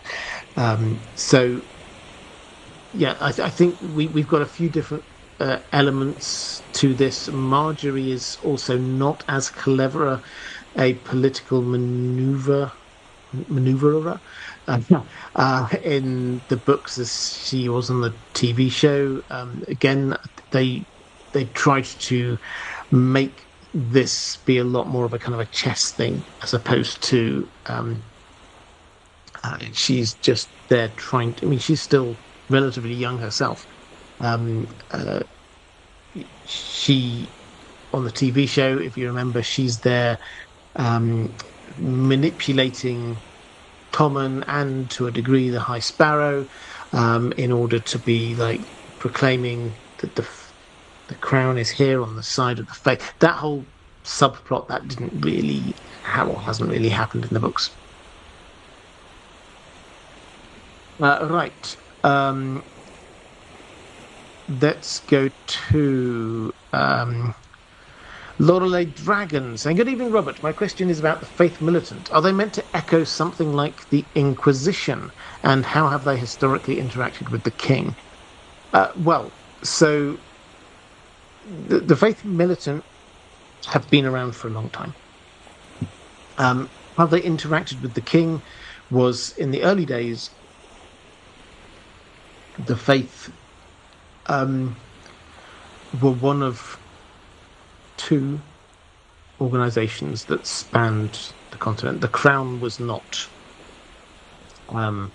obviously, because the Targaryens hadn't invaded, the crown was not this overarching structure and sort of power structure.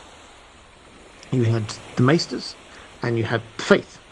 And the Faith were, they had to make sure that their septons, who were like going around from village to village, as they do in the story that we still have, but back then when they were going around village to village, that often meant that they were going through a whole lot of disputed territory between two different kingdoms, and they would get caught up in stuff.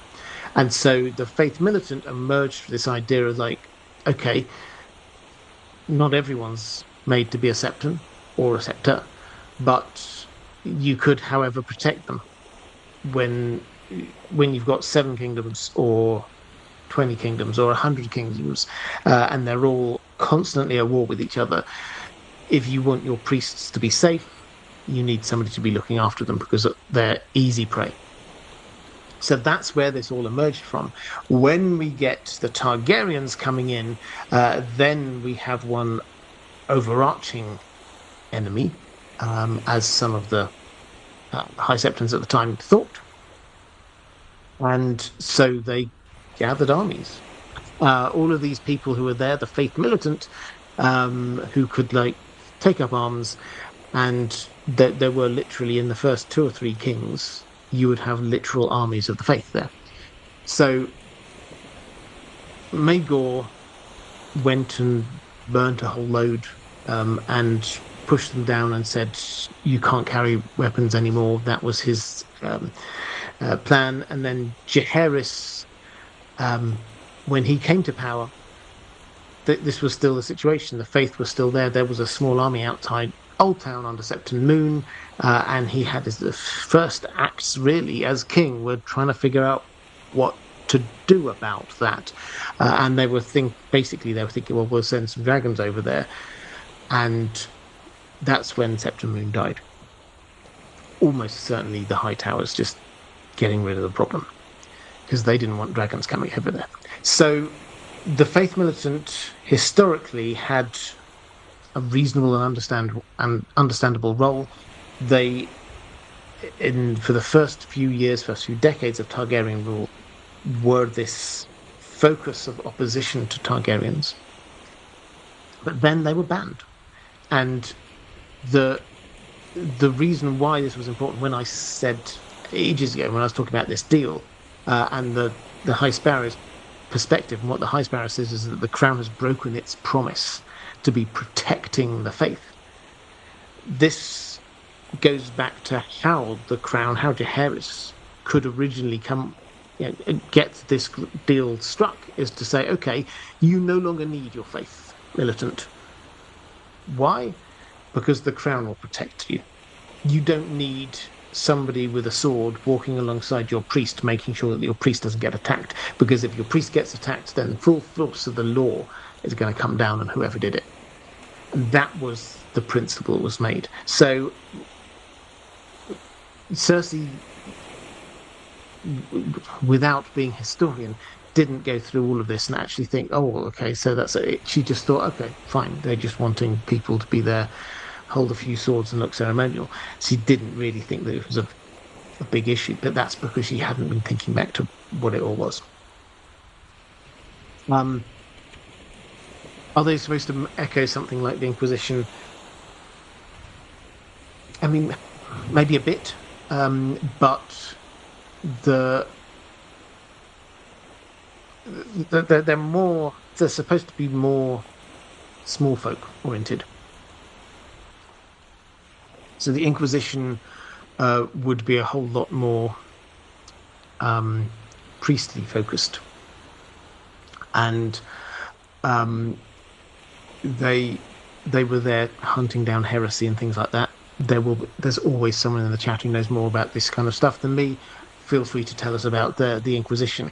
But there's a difference between that and what the Faith Militant were initially, which was the protectors of the faith, the priests, and then what they were a bit later, which is an army, neither of which were the Inquisition's primary roles or structures. I will come back to the chat in a couple of minutes because somebody in the chat will be able to give us even more. Martin S. Saying, last week I brought up a balance issue in court fantasy. I think my question came across unclearly. Not a problem at all. What I was trying to ask was a world-building question about what is required to keep court intrigue politically relevant. In fantasy settings, unlike real history, there can be enormous differences in how much force different characters can project. That creates a problem. How do you maintain meaningful political competition when one faction or individual can simply overwhelm everyone else? Most of the time, this is not a major issue in A Song of Ice and Fire. The obvious exception is the Targaryens at the height of their power. My assumption is that their dragons had a strong deterrent effect. Even if rivals could win a political struggle, the likely reward was being burned alive by dragonfire. So, I could be mistaken. I do not know George R. R. Martin's world as well as you. More generally, it seems that political victories matter because they help one side gather allies and resources, but if the political loser is still powerful enough to defeat the political winner and all of those allies combined, then the political loser can still be the winner. So, yeah, I absolutely understand the point you're trying to make. Within this world, within George R. R. Martin's world, absolute power is a question that he plays with quite a lot, because you're right. Having dragons puts you at this complete advantage over everyone else. So he plays with it a couple of ways. Firstly, by saying it's not just one person, it's not just the king who's got the dragons. Lots of people got dragons. When we say lots, it might just be 2 or 3. So you don't actually, within the court intrigue, you don't actually have overwhelming power most of the time in one person. The point about the Dance of the Dragons is that you get a split, and there are some people here with some dragons and some people there with some other dragons, and so that suddenly means that the court power imbalance isn't there. So that's the first thing that he kind of plays with, is this idea of, like, yes, we've got this incredibly powerful thing over here, but it's not just in one person. And then he secondly plays with it with this idea that, yeah, they're incredibly powerful, but also they can be destroyed. He never pretends that dragons can't be killed. And that it plays at the edges of all of this all the way through. We've got in one of the subplots in A Song of Ice and Fire is this book called The Death of Dragons, which is like, how do you kill dragons? Because if Dany is there with 3 dragons, then who could oppose her? But if you could kill a dragon, can you kill dragons? Well, you look back over his history. I did a video on this ages ago, but if you look back over the history of the dragons that we know, very, very few died of old age. Most of them died because they were killed in one way, shape, or another by another dragon, or by coming under attack from scorpions or blisters or a lucky arrow or whatever it is. There are ways that you can kill a dragon, which means that the power imbalance could be there, but then shift in one go. Dance of the Dragons. What happens if people who have dragons change sides? The power balance changes. Um, so yeah, it's something that George R. R. Martin plays with a lot by how you get this power balance within this world where you've got a potential huge power imbalance, and then obviously when we get the start of A Song of Ice and Fire, we've got the traditional world where there are no dragons, and this is something where through Dunk and Egg we're also seeing that. What happens, this is another twist he does it, what happens when you had this ruling family who had this huge imbalance in their power? They had dragons, no one else had dragons, and for generations they'd relied on this is how they keep order. If somebody's going to oppose them, they'll just send a dragon over there. What happens when that family no longer has those dragons? How do they rule then? And that's what we see a lot of. The headline for 100 or more years of Targaryen rule is how do we keep everyone on side without dragons? Do we marry them? Do we become friends with them? What do we give them? Pay them off with power? That's the first part of it. The second bit is how on earth do we get dragons back? And that's the twist he's got. Is the third, fourth twist on this he's got is that if family used to have that power imbalance and then don't, what does that do? Yeah, 18 Ross saying, of course, the Church of England, the Inquisition is cake or death. Yes. Let's have a quick look. Whether the Mando Atreides, I knew there would be people telling much more knowledge about the Inquisition. There are a few Inquisitions, apparently. The Iberian case was the Spanish Inquisition, was different from the Roman Inquisition and the Portuguese. Later on, the Church formally established the office of the Holy Inquisition. So yeah, there's a lot of different Inquisitions going on. Let's go with Rans Orcas saying, "Hi Robert, hope you're well." I am, thank you. Actually, I've got this far in. You say thank you to the moderators, which always reminds me when somebody does this. Moderators, thank you so much. If you are watching this on YouTube, if you're in the live chat, then the reason why it's such a lovely place is because there's so many amazing moderators who do fantastic. Could you just show them a little bit of love? I would hugely appreciate it. If you're watching this live on X or Facebook, the two places this is going out on at the moment as well, haven't got that going on, but I'm gonna figure it out sometime. But I see you, and it's great to see you. Also, thank you, patrons. I can't do what I do without your support. I hugely appreciate it. So thank you very much. Okay, let's get back to the question from Orion's Orcas saying, "Hope you well. The High Sparrow is one of my least favourite characters in King's Landing, and there are many to dislike. Where is he truly from? And will Cersei destroy him first when she takes back power?" I think I've answered most of this one already. This is often the case with these things, unfortunately, when I do it. But let me just... I'll take the Cersei angle for this one, because I sort of mentioned this in passing a bit earlier, but I think it's probably worth unpacking a little bit more. Cersei, when we see her in the epilogue to A Dance with Dragons, she cuts quite a downbeat figure, it has to be said. It's almost as if she's been sort of beaten down by her experiences, and she's been pushed out from power. Kevin is very much in control now, and he, out of family politeness, he briefs her on what's going on and talks to her, but it's very clear that she's not what she once was. However, he and Pycelle will get killed. They do get killed in that epilogue, and um,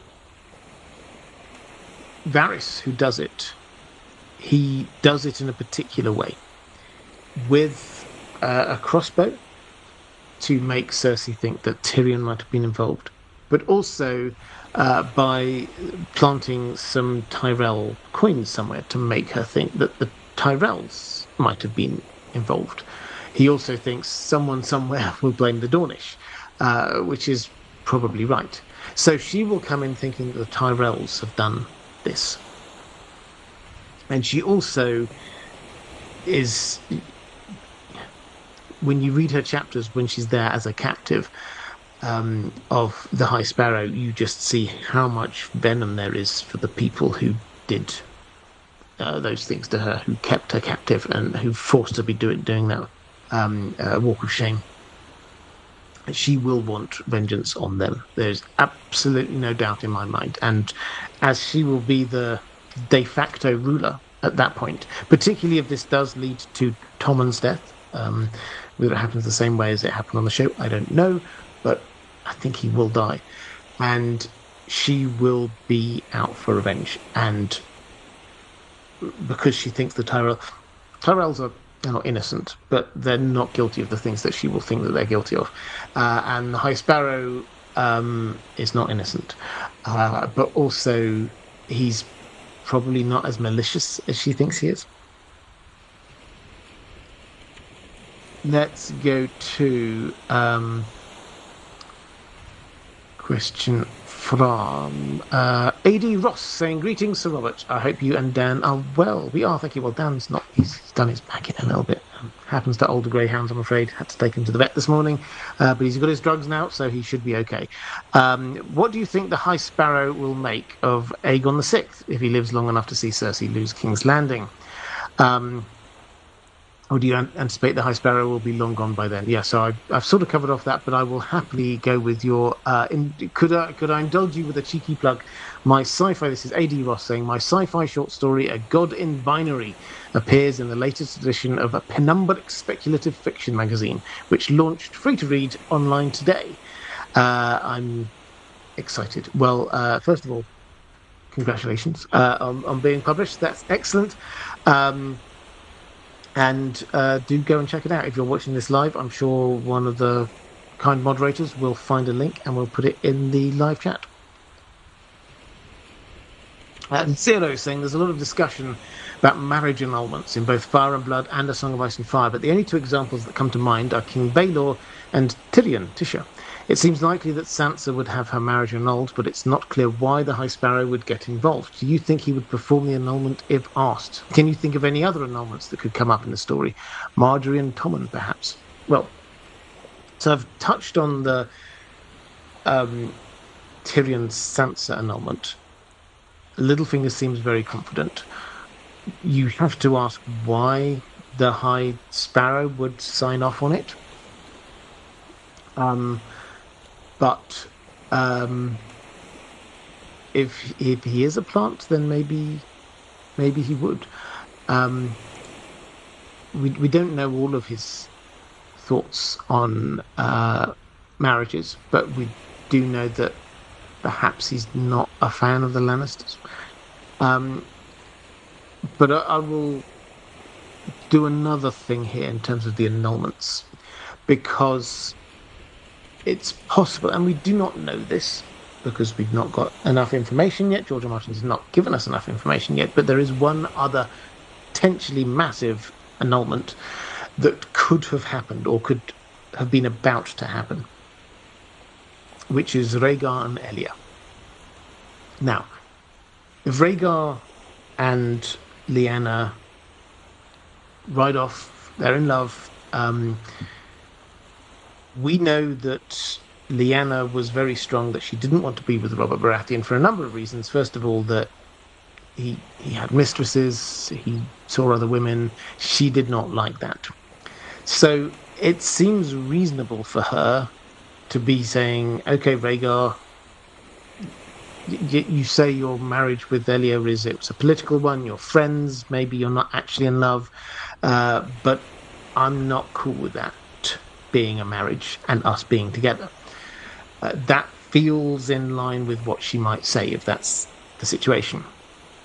So the Martells, they are, broadly speaking, they're quite relaxed about this kind of stuff. Just see if you look at the Sand Snakes, forget the TV show, but in the books you can see the Sand Snakes are valued. They're bastard children of the ruling prince's brother, and they're valued members of the court.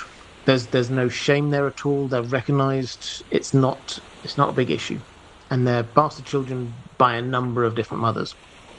So they're a lot more relaxed about that than, say, the Starks might be. But we could imagine Lyanna not being cool with it. So if Rhaegar wanted to have a child with Lyanna, you could certainly imagine that they would go, okay, well, we need to get this marriage to Elia annulled. How would they do that? Well, they would need to, George R. R. Martin has told us, in a marriage that high profile, they would need to get the High Septon's approval, which probably would mean they'd need to settle down somewhere and start up a conversation. The fact that the place that they settled down was Dorne tells us, I think, very clearly that the Martells were okay with what was going on. Because do not mistake this at all, that in a time of war, what Rhaegar et al. Did was he set up camp at a watchtower on the main entry route into Dorne. They will have known.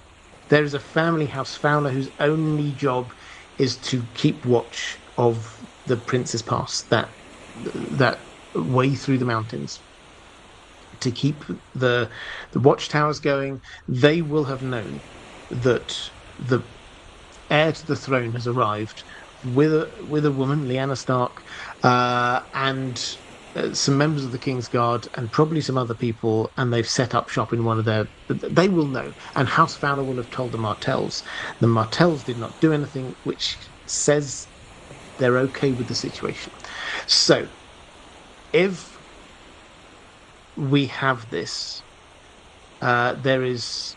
In fact, in the show, they didn't really play up on this all that much, but this is one of the things that Sam found, is when he was down in Old Town. Yes, he found a marriage certificate, but also an annulment, and that had to have come from the High Septon. So that is the other big potential annulment that's there. What grounds could it be annulled? Well, the fact that she couldn't have any more, Elia couldn't have any more children, is perhaps reasonable grounds. Who knows what the High Septon might have agreed to?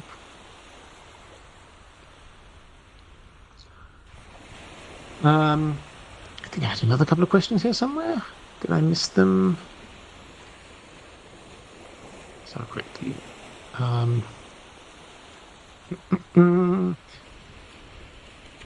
Oh yes, so Martin S saying, just picking up on the question from a moment ago about power imbalances. What do you think about fantasy imbalance and court plotting in general then? It works in A Song of Ice and Fire because all are human, but an imbalance on Vala and Doriath scale can happen in fantasy too. Yeah, so I think this is something that every fantasy writer deals with in a slightly different way. Very few have the main family with this one overbalanced power, like the dragons. When they do, then that often means that the politicking happens underneath that. So, Dune, not pure fantasy, obviously, but clearly for many, many years, the situation has been that the Emperor is in charge and has got the power, and he's preventing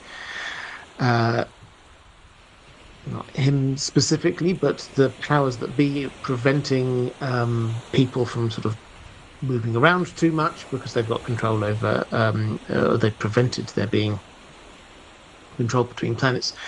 The politicking, therefore, happens between the next level down. It's not people trying to become emperor, it's between the different powers underneath that. And that, I think, happens a lot. And yes, I know Dune fans, I'm not saying the emperor's in charge of the transport, etc. As an example, is that um, the power imbalance is there at the top level, which means that underneath that's where the squabbling happens. So that's another way that it's often done. The Arda thing, the Valar idea. This is in Tolkien's world. Is you have the Valar or the Valar. They are hugely more powerful than other things going on in the world, and Tolkien took them out from the world, and so they're now interacting with Middle Earth through proxies, as it were. So you're entirely right to point this out. Power imbalance is huge, and every fantasy writer deals with it in a slightly different way. Curse Ballerina, do you believe there's a conspiracy to lie to Cersei about Marjorie's maidenhead? If so, do you think the High Sparrow is in on it? Is there a good motive? So yeah, this is, I mean, the question, I guess, is that is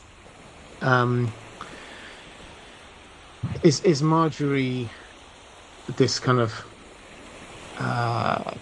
perfect virginal woman that she's making out to be, or not? And if she isn't, is there a conspiracy to try and put across this facade to Cersei? Well, we don't know. Again, we don't have any POVs from the Tyrell's perspective. She did get some moon tea from Pycelle, which it seems like the kind of thing that you might do for like one of your closest companions, but not as a general thing, because moon tea is made. It can be made available by. It's not just the maesters who know how to make this. Other people can do too down in the streets of King's Landing. So yeah, it's entirely possible. We simply do not know, but we do know that it is in the Tyrell's best interests for her to be presented as this perfect virginal woman, because otherwise, her within that society, her value would be diminished in terms of her marriage value be diminished. So it was very important to them to say she never slept with Renly, and she obviously never slept with Joffrey. So yeah, she's as good as not married at all. Let's go to a question from where are we at? Stephen saying, hi, Robert and Dan. It's been quite a while since I asked a question. Do you think that Cersei will destroy the Great Sept in the novels as she did on the TV show? If so, what do you think the ramifications will be?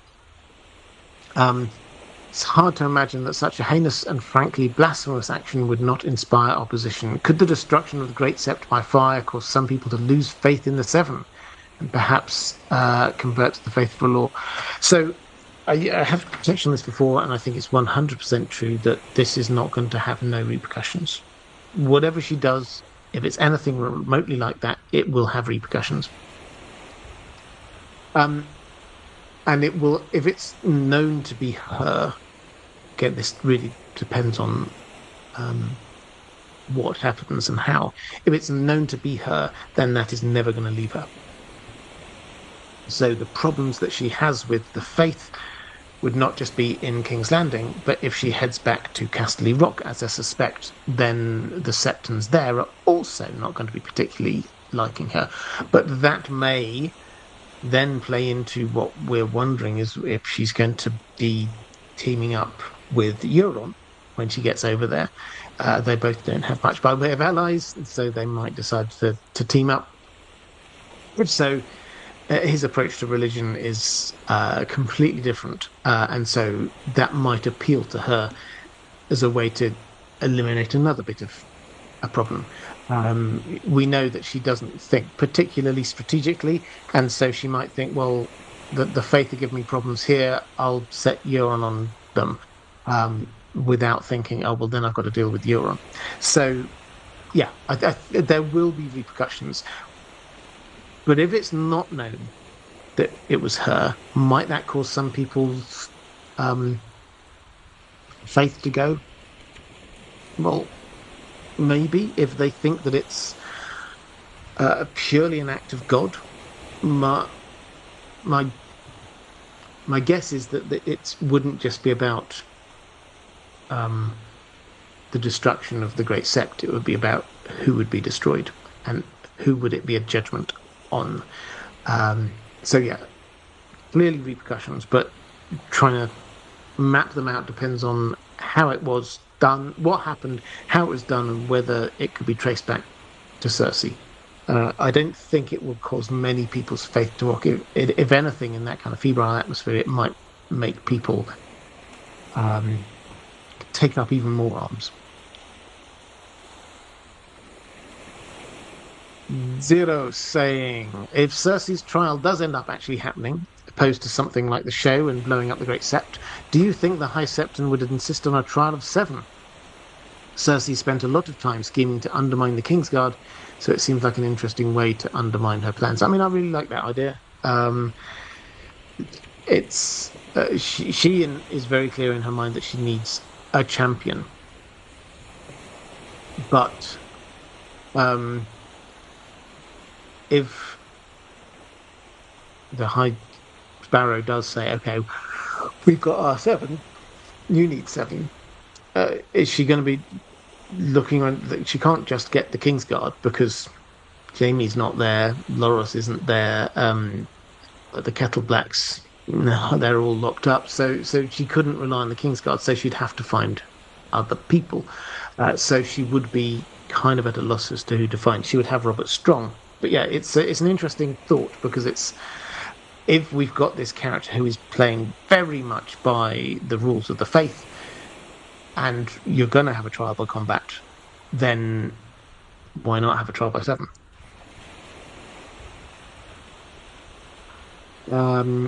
Matthew Ryan, member here for 2 months. Yeah, this is another way. If you wish to support this channel, thank you very much. And if you don't want to go to Patreon for whatever reason, then being a member here is also works. What authority does the High Sparrow have across Westeros? For example, directing septs to withhold taxes or grain from lords, or other such secular powers? Well, in times of peace, let's put it that way. The reality is, most of the time, the faith was practiced at a very local level. What we've talked about before, we have septons wandering around from village to village, one place to another place. Most places there isn't a priest for most villages. They have to wait for one to appear. There will be septs in key castles and towns and cities, but not everywhere. So most of the time, people just got on with their religion, which may not be. I mean, the septon who wanders around their village every few months may not actually be the most educated person. He might know how to say the words, might not be able to read. Who knows? So this isn't as a slick an organisation as you might think. That said, could the High Septon sort of pass down decrees? Well, they could absolutely pass down decrees. For example, the High Septon denounced the Targaryens when they first arrived, and that was played out across the entire continent. So that kind of thing can happen and has happened. Under the Targaryen rule, though, they wouldn't be able to dabble in local politics. like directing septs to withhold taxes or grains from lords or whatever. That's not their remit. So the faith was protected, but the faith was not allowed to be engaging in uh, local politics and saying, well, you can't support this lord, you have to support that lord. That was the province of the local lord, and then feeding all the way up to the king.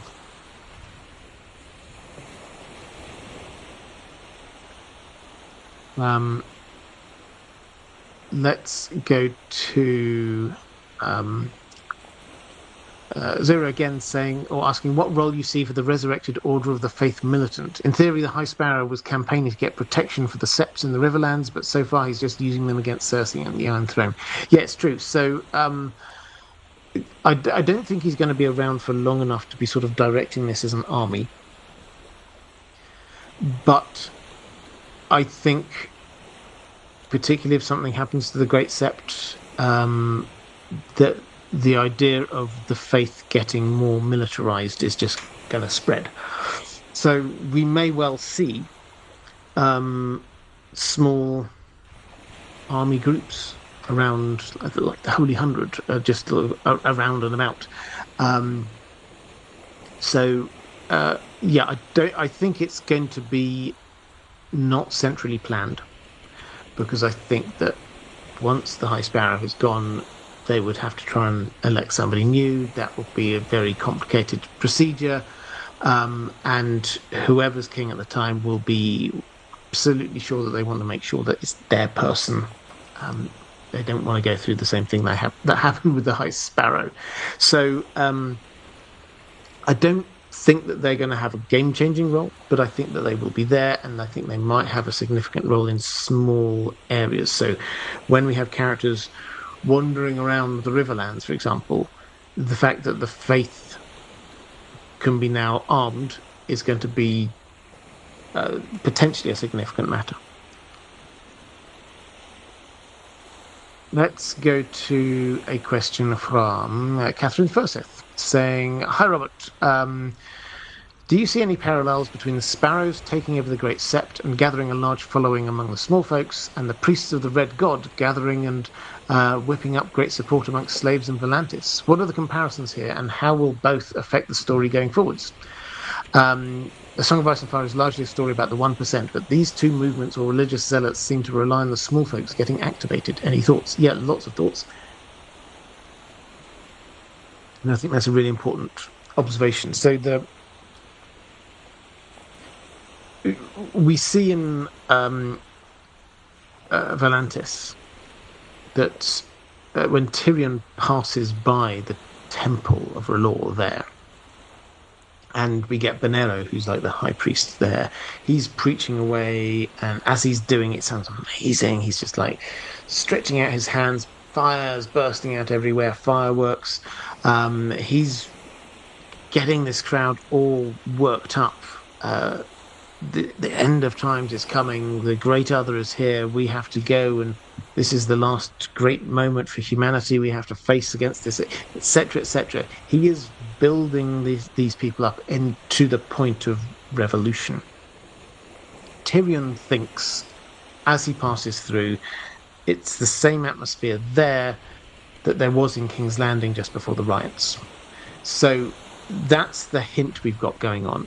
We should expect that the small folk in Essos are going to get worked up by the faith of R'hllor, and many of them, I feel sure, will go with Daenerys West if they genuinely think that she is Azor Ahai reborn, and if they genuinely think that the Great Other is coming with the others are coming from the north in Westeros.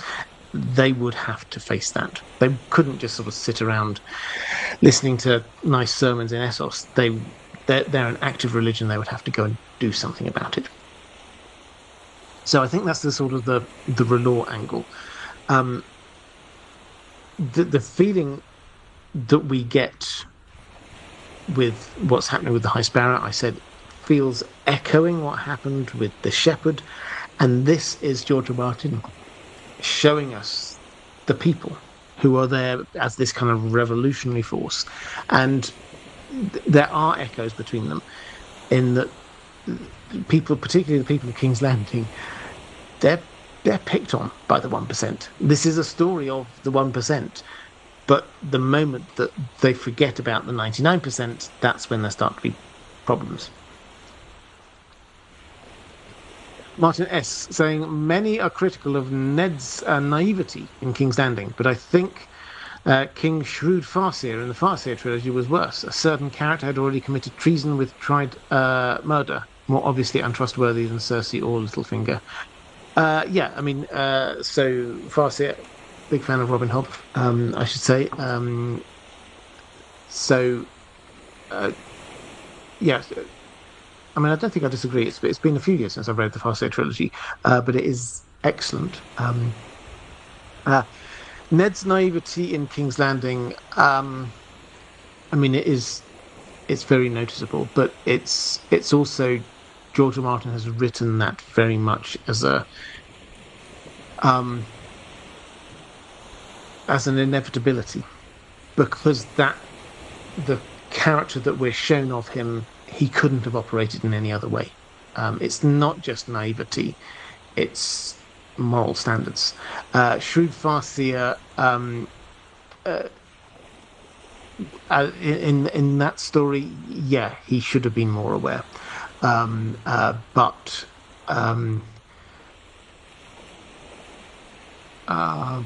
yeah, I would put them slightly different, because Shrewd grew up within that atmosphere and should have known better. Ned grew up in the north, and the whole point is that he's out of his depth in King's Landing, and not just out of his depth, but it's not in his natural space. Sir Friend saying, happy Thursday and World Cup Day.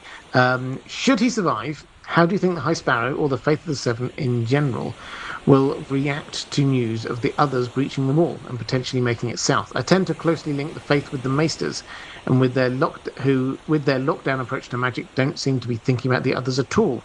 I really hope George gives us more insight into how the world reacts to the others than the show did. Yeah, so the show didn't really talk about what the people as a whole thought about the others. So it's entirely possible that, well, we will in the books see a lot more of that. The bit I think that probably feels right is that in the south, rumours will come of the others, and people will discuss them and dismiss them. We see this time and again with talk of dragons in King's Landing, in Old Town. The rumours of the dragons existing comes to various people at various times, and it gets discussed, and it's like, well, maybe that's what happened, maybe that's not. They're still a long way away. Let's talk about something else. So that, I think, is what is going to be the feel in King's Landing and other places in the south, is that until the threat gets a lot closer, a lot of people will just not engage with it.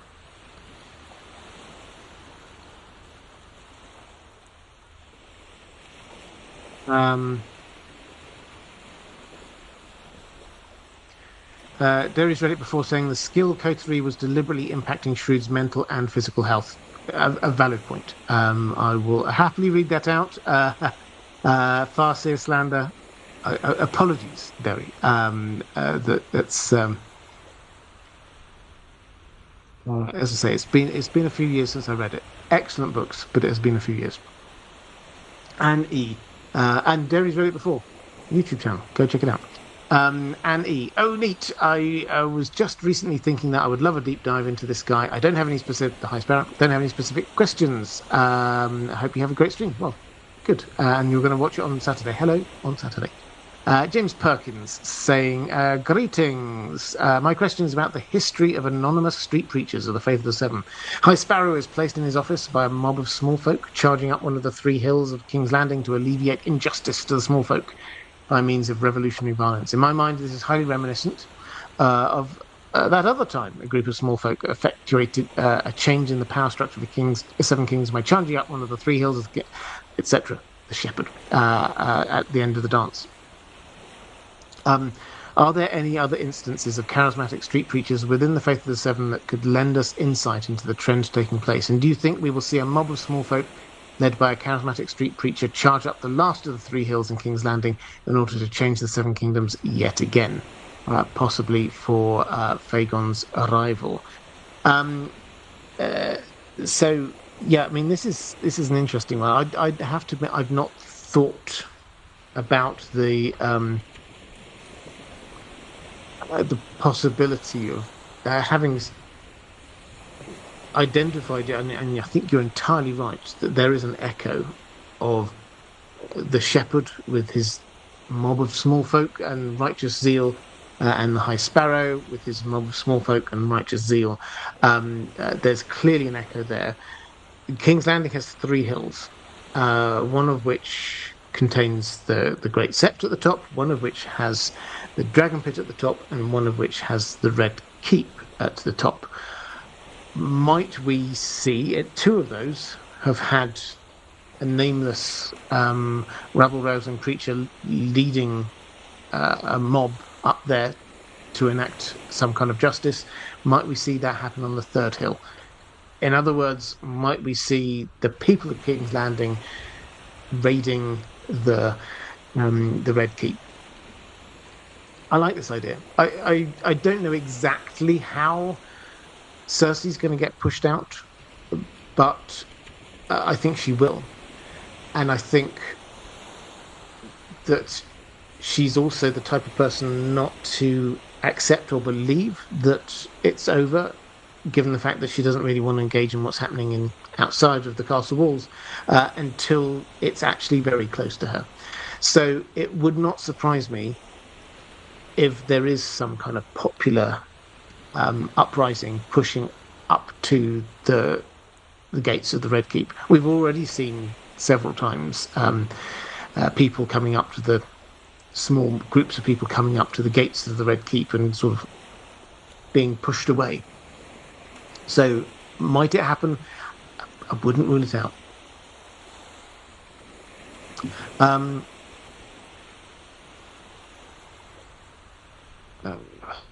quick flick through the chat, saying so Phagon questions Mandos Trades. Yes, so this would be attached to that. So the idea is that Aegon VI, will be arriving at King's Landing, and I think that the people will support him. And part of that perhaps will be getting rid of Cersei first. Let's go to Flame G saying, I don't have a question this week, but I've been meaning to post this because I thought you and your audience would find it interesting. Recently, I attended Comic-Con Liverpool, where Dexter, and I agree, actually, I've read this before, I think people will find this interesting. Dexter Sol Ansel, who was Egg in A Knight of the Seven Kingdoms, had a talk, and I decided to ask him a question for our community. Well, thank you very much. My partner recorded the interaction, so it was good to analyse his body language afterwards. I asked him if George R. R. Martin has actually told him about the faith of Dunk, and if he dies at the fate of Dunk, and if he dies at the fire of Summerhall, as he had previously mentioned it during the puppet interview, you may well remember. And this went down as like a big spoiler, that he says, well, we know that Dunk survives, and it was like, oh, we didn't know that before. Apparently he looked a bit caught off guard, as expected, but his answer was, actually, George R. R. Martin doesn't know how the story would end. But then added, and this is a quote, but yeah, Dunk survives. I'm not sure if I should have said that out loud. I'm not sure if he was joking in the last part, but he seems very firm that George doesn't know the end of it, or perhaps hasn't revealed it to them yet. He's only a child, so I'm not putting as much weight on his words, but I thought I should share it with you all. My little interaction with him. P.S. He's such a sweet child. He is a great, great person as far as I can tell, and obviously clearly an excellent young actor. But yeah, fascinating. I'll say again what I said before, which echoes what you've said here. Is yeah, he is clearly a child, and so the last thing you want to do is make him feel as if he's said stuff that he shouldn't have said. So I don't want to speculate too much on this, but this is quite interesting that he reiterated what he'd said before, which is that Dunk does survive, which is big news. George R. Martin not knowing the end, I think, is just that's just standard George R. Martin. He always says this is his Gardner writer thing. He will discover things as he goes along. Skagzilla saying, "Hi Robert, do you think the High Sparrow's identity is actually important? I feel like his role and actions are more crucial, and finding out he's someone specific might take away from his impact in the story." Well, I actually agree with you completely. If he's not someone specific, as in if he's not secretly this other character, then I think that we should take George R. R. Martin's naming of him as a generalization and accept it as it is, because the point that he doesn't want to be going by a name, because he's clearly not insisted on being called High Septon whatever, tells us that he views himself as one of these sparrows, and that is the important point, and his actions are the important point, and the fact that he's there as this embodiment of this faith, also organized religion. It's not just a faith, this is the state organized religion. That is, as you say, that's the important point, not who he is, what his name is. If we find out that his real name is something or other, and he used to be a septon in such and such a place, I don't think that changes anything about the story. I think the fact that it's a mystery is part of the point of it. Clake, how do you anticipate Marjorie's trial playing out? She's more or less blameless, right? Or is some of Cersei's paranoia justified? Well, it's possible that she's not blameless, but she certainly hasn't done the things she is blamed for, let's put it that way. She may have done, she's human, she will have done some things that perhaps the faith, an inquisitive faith who were looking for wrongdoing, I'm sure she will have done some things that the inquisitive faith would object to, but she didn't do the things that she was accused of. But I don't think that any of this is going to play out properly. I think that Cersei will just get rid of her and the faith as best she can.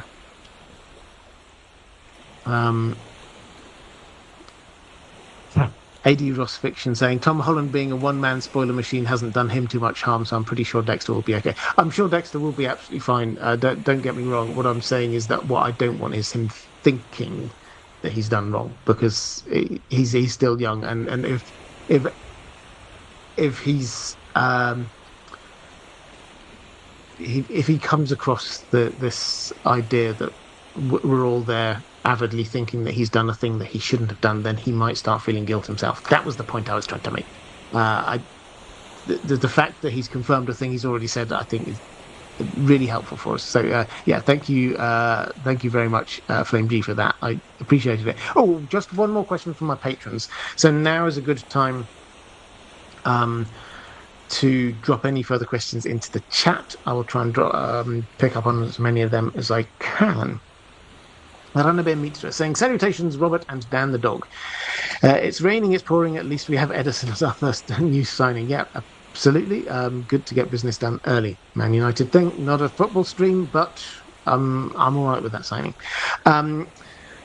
I usually avoid asking about the show, but I love Jonathan Pryce. I know the High Sparrow is different and more clever in the books, but how do you feel Pryce did in the limited role? I personally feel he can do the book version really accurately.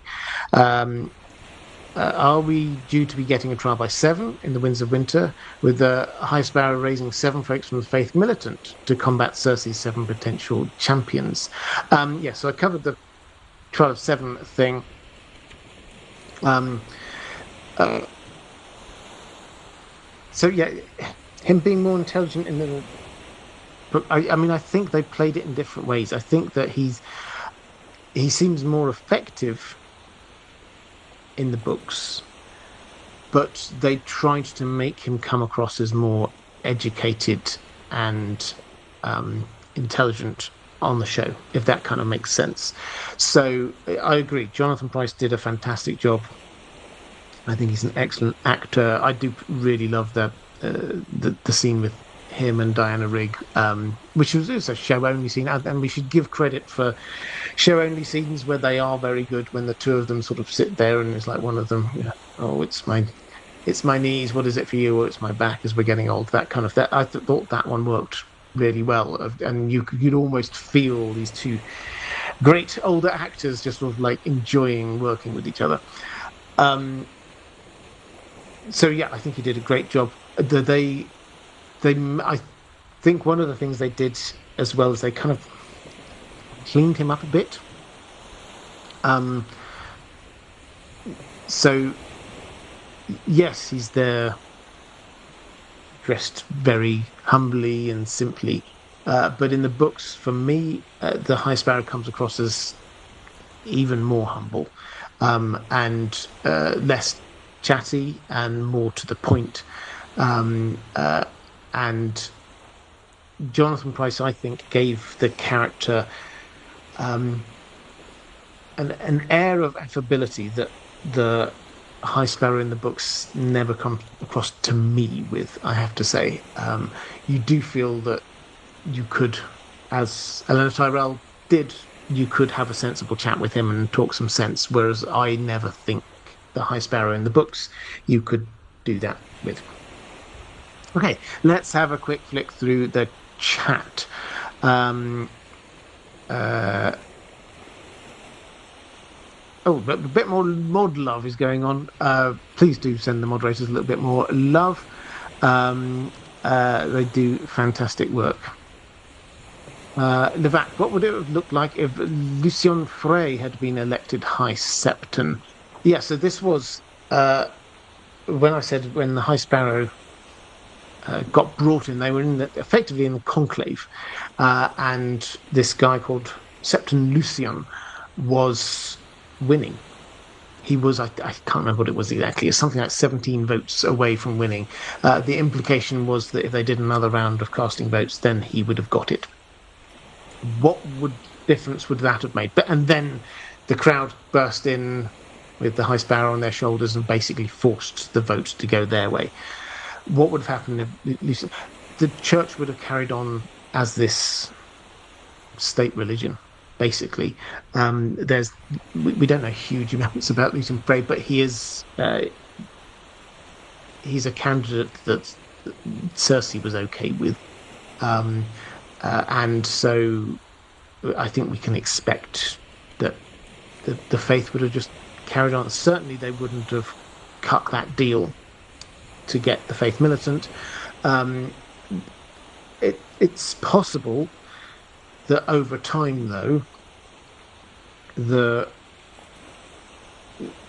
Septons and the small folk outside the Great Sept would have forced the issue in another way, because they were there literally at where you get the statue of Baelor. They're piling up bones and dead bodies of all the slain, and this is the kind of thing you do. The slain faithful. This is the kind of thing you do, like as you're building up this literal body of evidence of how the faith have been oppressed and how the state has turned its back on their promises to the faith. So it would probably have carried on as it was in the short term, but I kind of get the impression that things would have turned in the same direction in another way. Coach Ballerina, if this Septenol Pope were to quote The Lord of the Rings, which quote or character would he choose? Oh, I don't know. What a question. If we're talking about the High Sparrow, what would the High Sparrow... I'm going to throw that one to the chat. Let me know what you think on that, because it's one of the... This is a bit of a digression, but one of the interesting quirks of Tolkien's creation is that although he was a deeply religious man himself, and even though he considered his work to be a religious work, a work of Catholic fiction, there was not organized religion in it, Middle-earth. There are no churches. Temples are only really mentioned in terms of bad stuff, a temple to Morgoth and things like that. So this notion of organized religion is just not there. So yeah, I mean, nothing immediately comes to mind because his role is just not there. This is one of the things. Rings of Power. I'm not going to go off on Rings of Power, but in Rings of Power season 2, you had what appeared to be some priestly figures over on Numenor. They didn't have priests, so you did not have that faith. The faith was practiced in Numenor 3 times a year by going to the top of the mountain, Mount Tama, led by the king, who was, and Aragorn would have acted the same, was the chief celebrant of the people. So he had a spiritual role as well as a political one.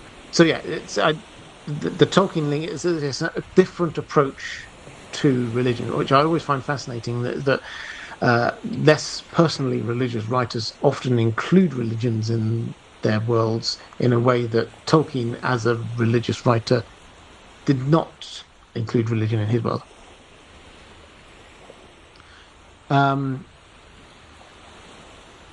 Okay. Let's go. I think with that, Carlos Ballerina is saying that didn't stop the newest Pope from quoting Gandalf. Yeah, so the newest Pope did quote Gandalf with the. I don't have the quote exactly off the top of my head, but it's when Gandalf is saying, Frodo is saying, "I wish that the ring had never come to me," and Gandalf is there with. So the film version is so do many of those who live to see such times, but that is not for them to choose. What is for us to choose is what to do with the times that are given to us, which is a really good paraphrasing of what Tolkien wrote in the books, which is more about tilling the land that we have in front of us. But yeah, the Pope put that in his first encyclical. Is that what popes do? I think that's what popes do. So I think with that, let's talk a little bit about so where we're going. So from next week forward, we're going to be starting to think a little bit more about House of the Dragon. Here, House of the Dragon will be coming out on Sunday nights in America. So Monday mornings here in UK, Europe. I probably won't do breakdown videos on the main channel, but keep an eye out for related videos on the main channel, and we will be definitely talking about it over here on IDG Live. Okay, is there anything else I need to plug in? In Deep Sleep. You may be listening to this on In Deep Sleep. If you don't know what In Deep Sleep is, if you listen to these to go to sleep, and that's fine. I'm leaning into it. That's all good. If you go to sleep, if you struggle with sleeping, and you find this useful, fantastic. I've set up a separate channel called In Deep Sleep where you can just put it on. There's no adverts in the middle of it at all. There might be a couple at the very beginning before it gets started, but that's just YouTube. And then I've kept the audio, but stripped out my face and all of my wavy hands. And there's some soothing background something, whether that's crackling log fire, a little bit of visuals, sort of the wind blowing. We vary it between videos. But when I finish talking, that just kind of fades out, and then the video carries on for the full 8 hours. So hopefully by that point you'll have fallen asleep, and you won't get rudely awakened by a whole bunch of adverts, because no adverts within it. So that's the plan for In Deep Sleep. Go and check it out if you are interested. And these appear there something like 3 weeks after I've done this live stream. They appear over there. But that is all for this time. If you are watching this back on YouTube a little bit later, appearing somewhere around here is going to be a link to other videos, other live streams that I've done. Appearing somewhere around here is a link to Patreon, which is the best way to support this channel if you wish to do so, in which case, thank you. That is all for this time. Take care, everyone, and I shall see you again next week.